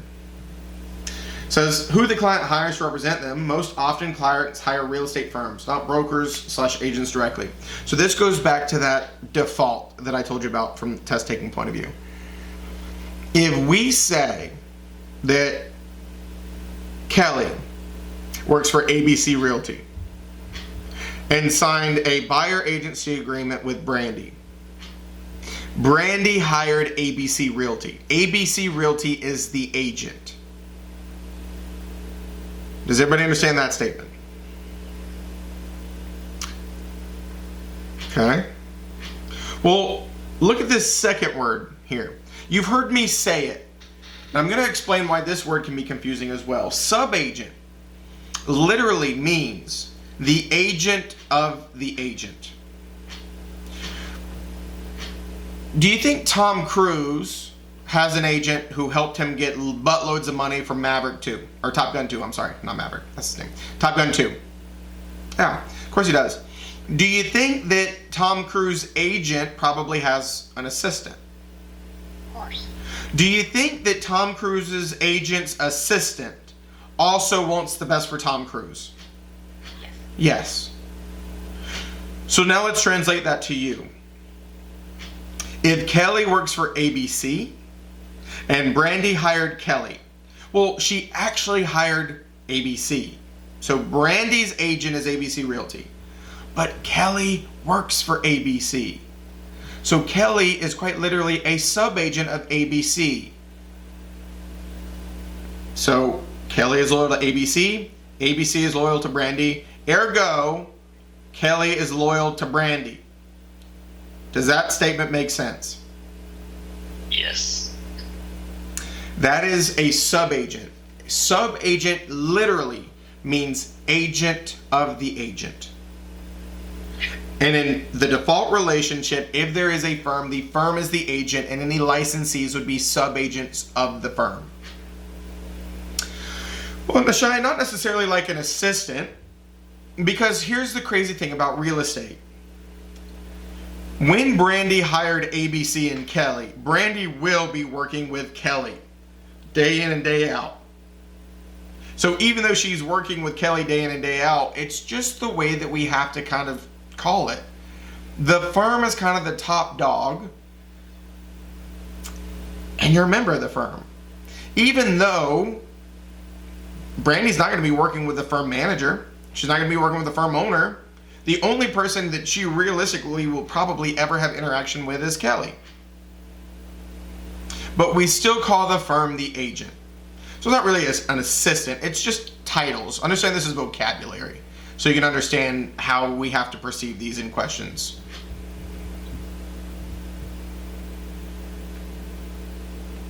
It says, think of them as similar to subcontractors, right? If you hire someone to do a bathroom renovation, you're typically hiring a general contractor.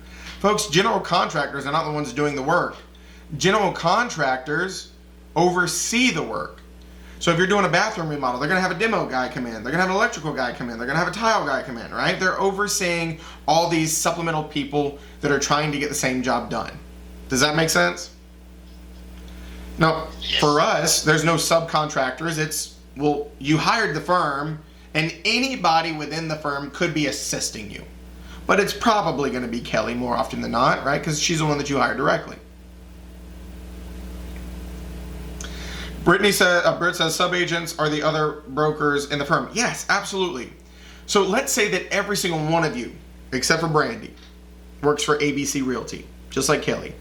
You were all sub-agents of ABC Realty. Now let's give you an epiphany. That means you all work for Brandy. Even though Brandy is going out on the day-to-day with Kelly, you all work for Brandy. Does that make sense? Shelby says, so in most cases, we will be a sub-agent. Absolutely. We don't call you that in the real world, but this is an extremely important thing to understand for your test. In the real world, we just call you an agent or a broker or a realtor or whatever. But for the test, you have to understand that you are quite literally would all be sub-agents of the firm.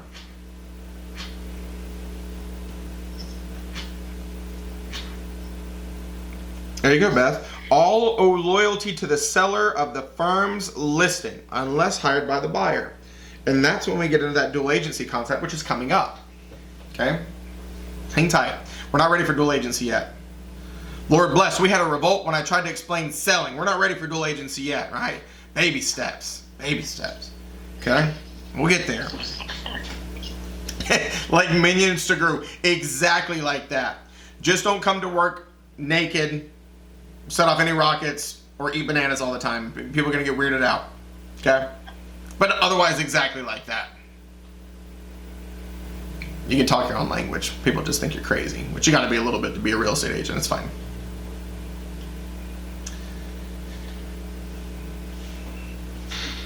So let me break down the big difference. I've already used some words, like loyalty.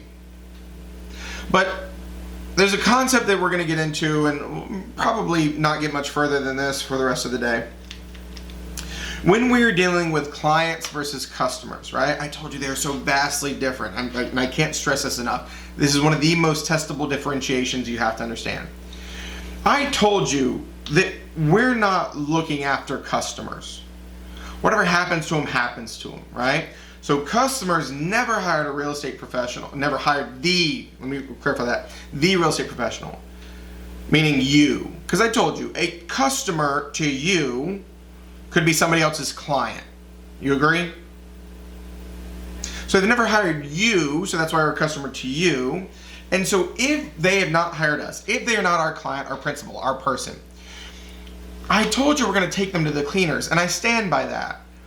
But realistically, what we say we owe them is honesty and fairness. Now, there's also a slew of disclosure requirements we're going to talk about. Real estate brokers have an obligation to disclose certain concepts, and we call those material facts. I'm jumping ahead a little bit. Has anybody in here ever heard the term material facts?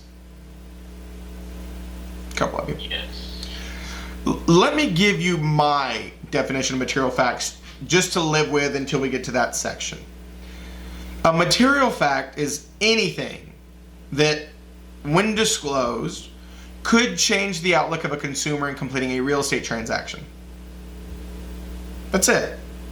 So if I tell you that I've got the perfect beach house for you, it meets everything you were looking for, you were in the market for it, and it's the price you wanted to pay, are you interested?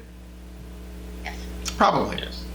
If I then add something like, by the way, it has $40,000 worth of foundation issues, is there a chance that's changed your outlook on wanting to buy this house? Absolutely. Absolutely. Now, I will tell you this. It has its own section, but material facts are not inherently negative or positive. Anything that could change the outlook of somebody to complete a real estate transaction. So we have disclosure laws that state that we have to disclose all material facts, whether that we know or reasonably should have known. I'm going to leave it at that for now, okay? Which means if you're working with a customer, you would have to tell customers material facts. Understand that material facts have nothing to do with loyalties. Does not matter who we work for. We owe everybody material facts, all right? Everybody material facts disclosure. When we're dealing with clients, we owe them so much. So the only word that I've been dropping a lot is loyalty. Well, there's actually an acronym. If you haven't figured this out, we love acronyms in real estate. I've already told you like 6 of them just today. So here's a new one. Old car. When you were talking about your client or your principal, you owe them an old car, right? You go to that junkyard, you find them a beat up piece of dirt, and you take it to them, right? That's what you owe them. Not literally, folks. Please don't take them an old car. It is an acronym to help you remember. Right? Someone's like, I got one in my yard right now, as they drink their Mountain Dew. I'm just kidding. Got me a dead car in my yard. You can have it. I'll bring it on over. I got a trailer. I'll call Billy Bobby. We'll just drop it off right at your house. Folks, old car is an acronym to understand what you owe a client. Okay? Obedience, loyalty, disclosure, confidentiality, accounting, and reasonable skill and care.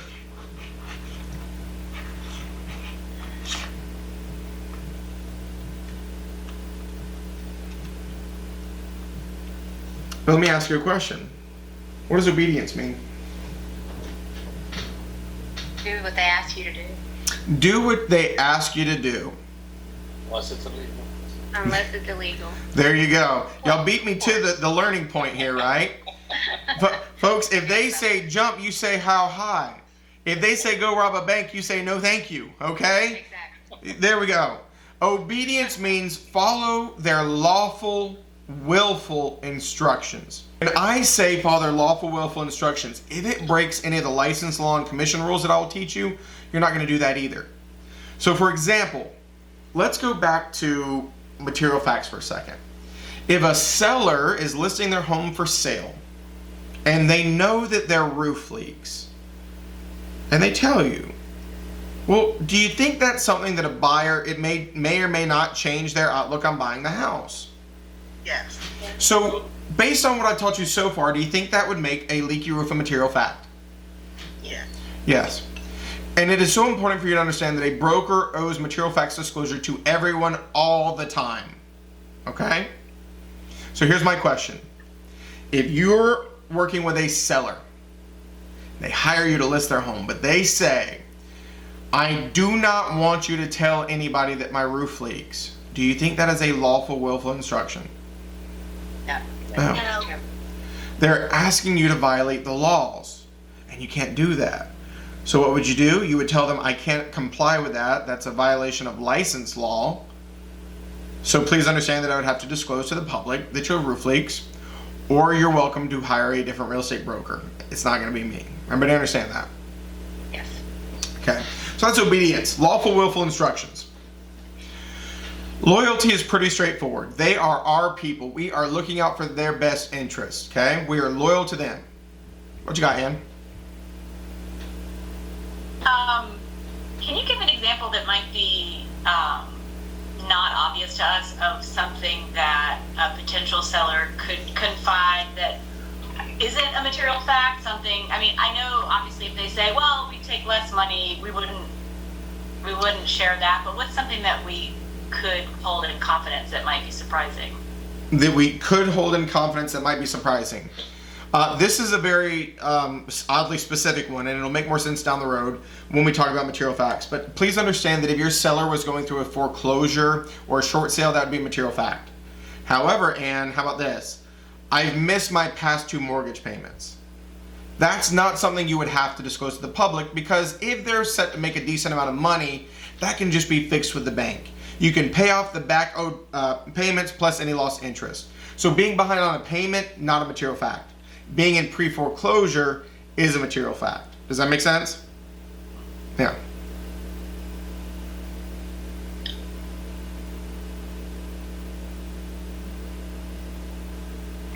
Lisa, that's a good question. She says they hire another broker if you decline, but then you have a buyer that likes the house. Do you disclose a leak? Absolutely.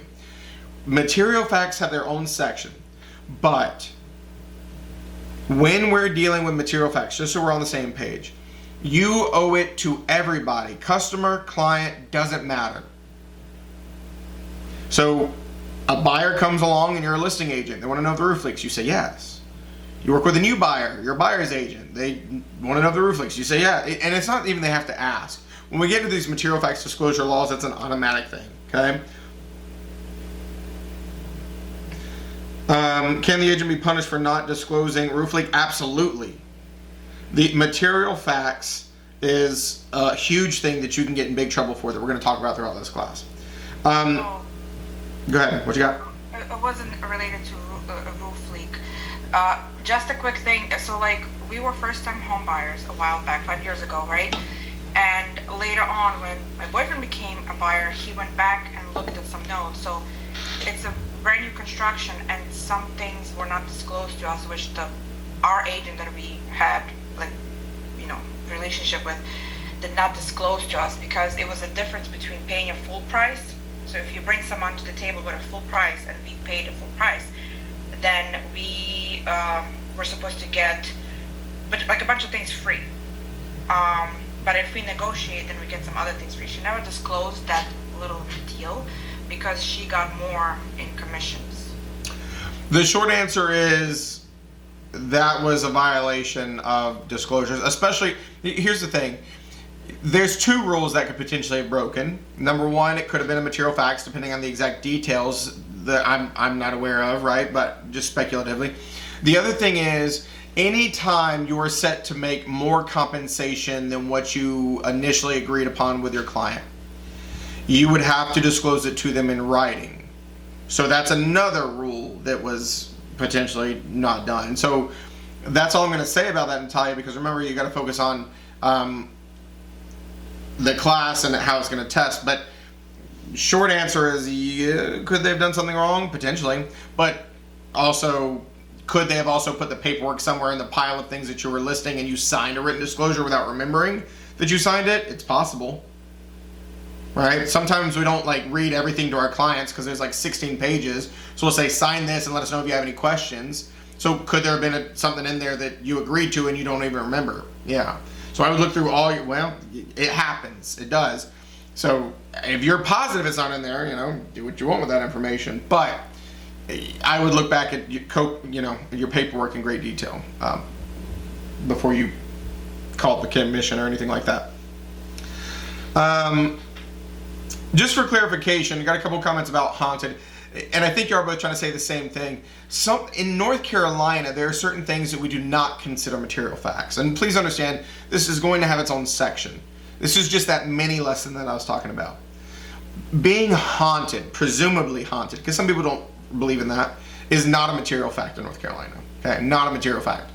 And when I say something is not a material fact, what I mean is you are not in trouble with the Real Estate Commission if you did not disclose it. Is it something that you potentially could disclose? Maybe, right? What if the seller doesn't tell the new seller's agent?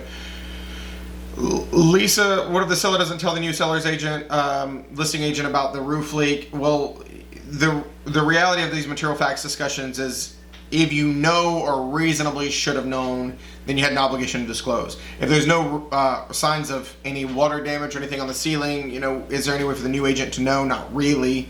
And we'll cross that bridge when we get there because there's a couple discussions to have. CJ says, how do you prove they didn't disclose? Any way that you can. We're going to get into all these topics more. I'm not going to go too much down this material fact rabbit hole because that's in the future.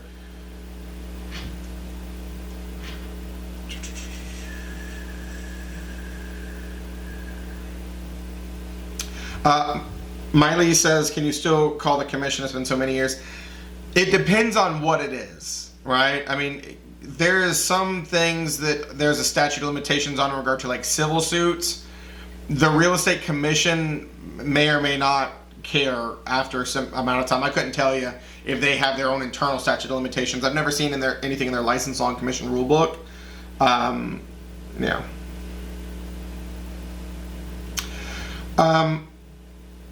Y'all really bring on some excellent points and some questions. I can tell y'all kind of have read into some things.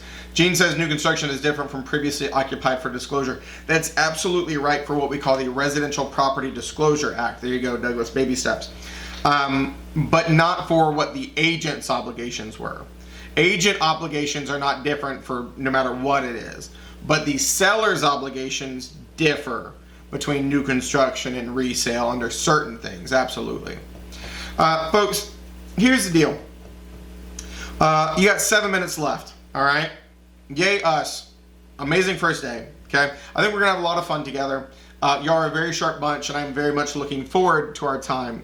Please understand that sometimes I just have to say, hold on, because it's easy to get ahead of ourselves.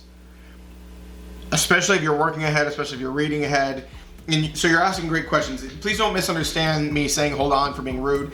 I just have a certain way that I like to build up to certain things because if I don't, it can cause more confusion.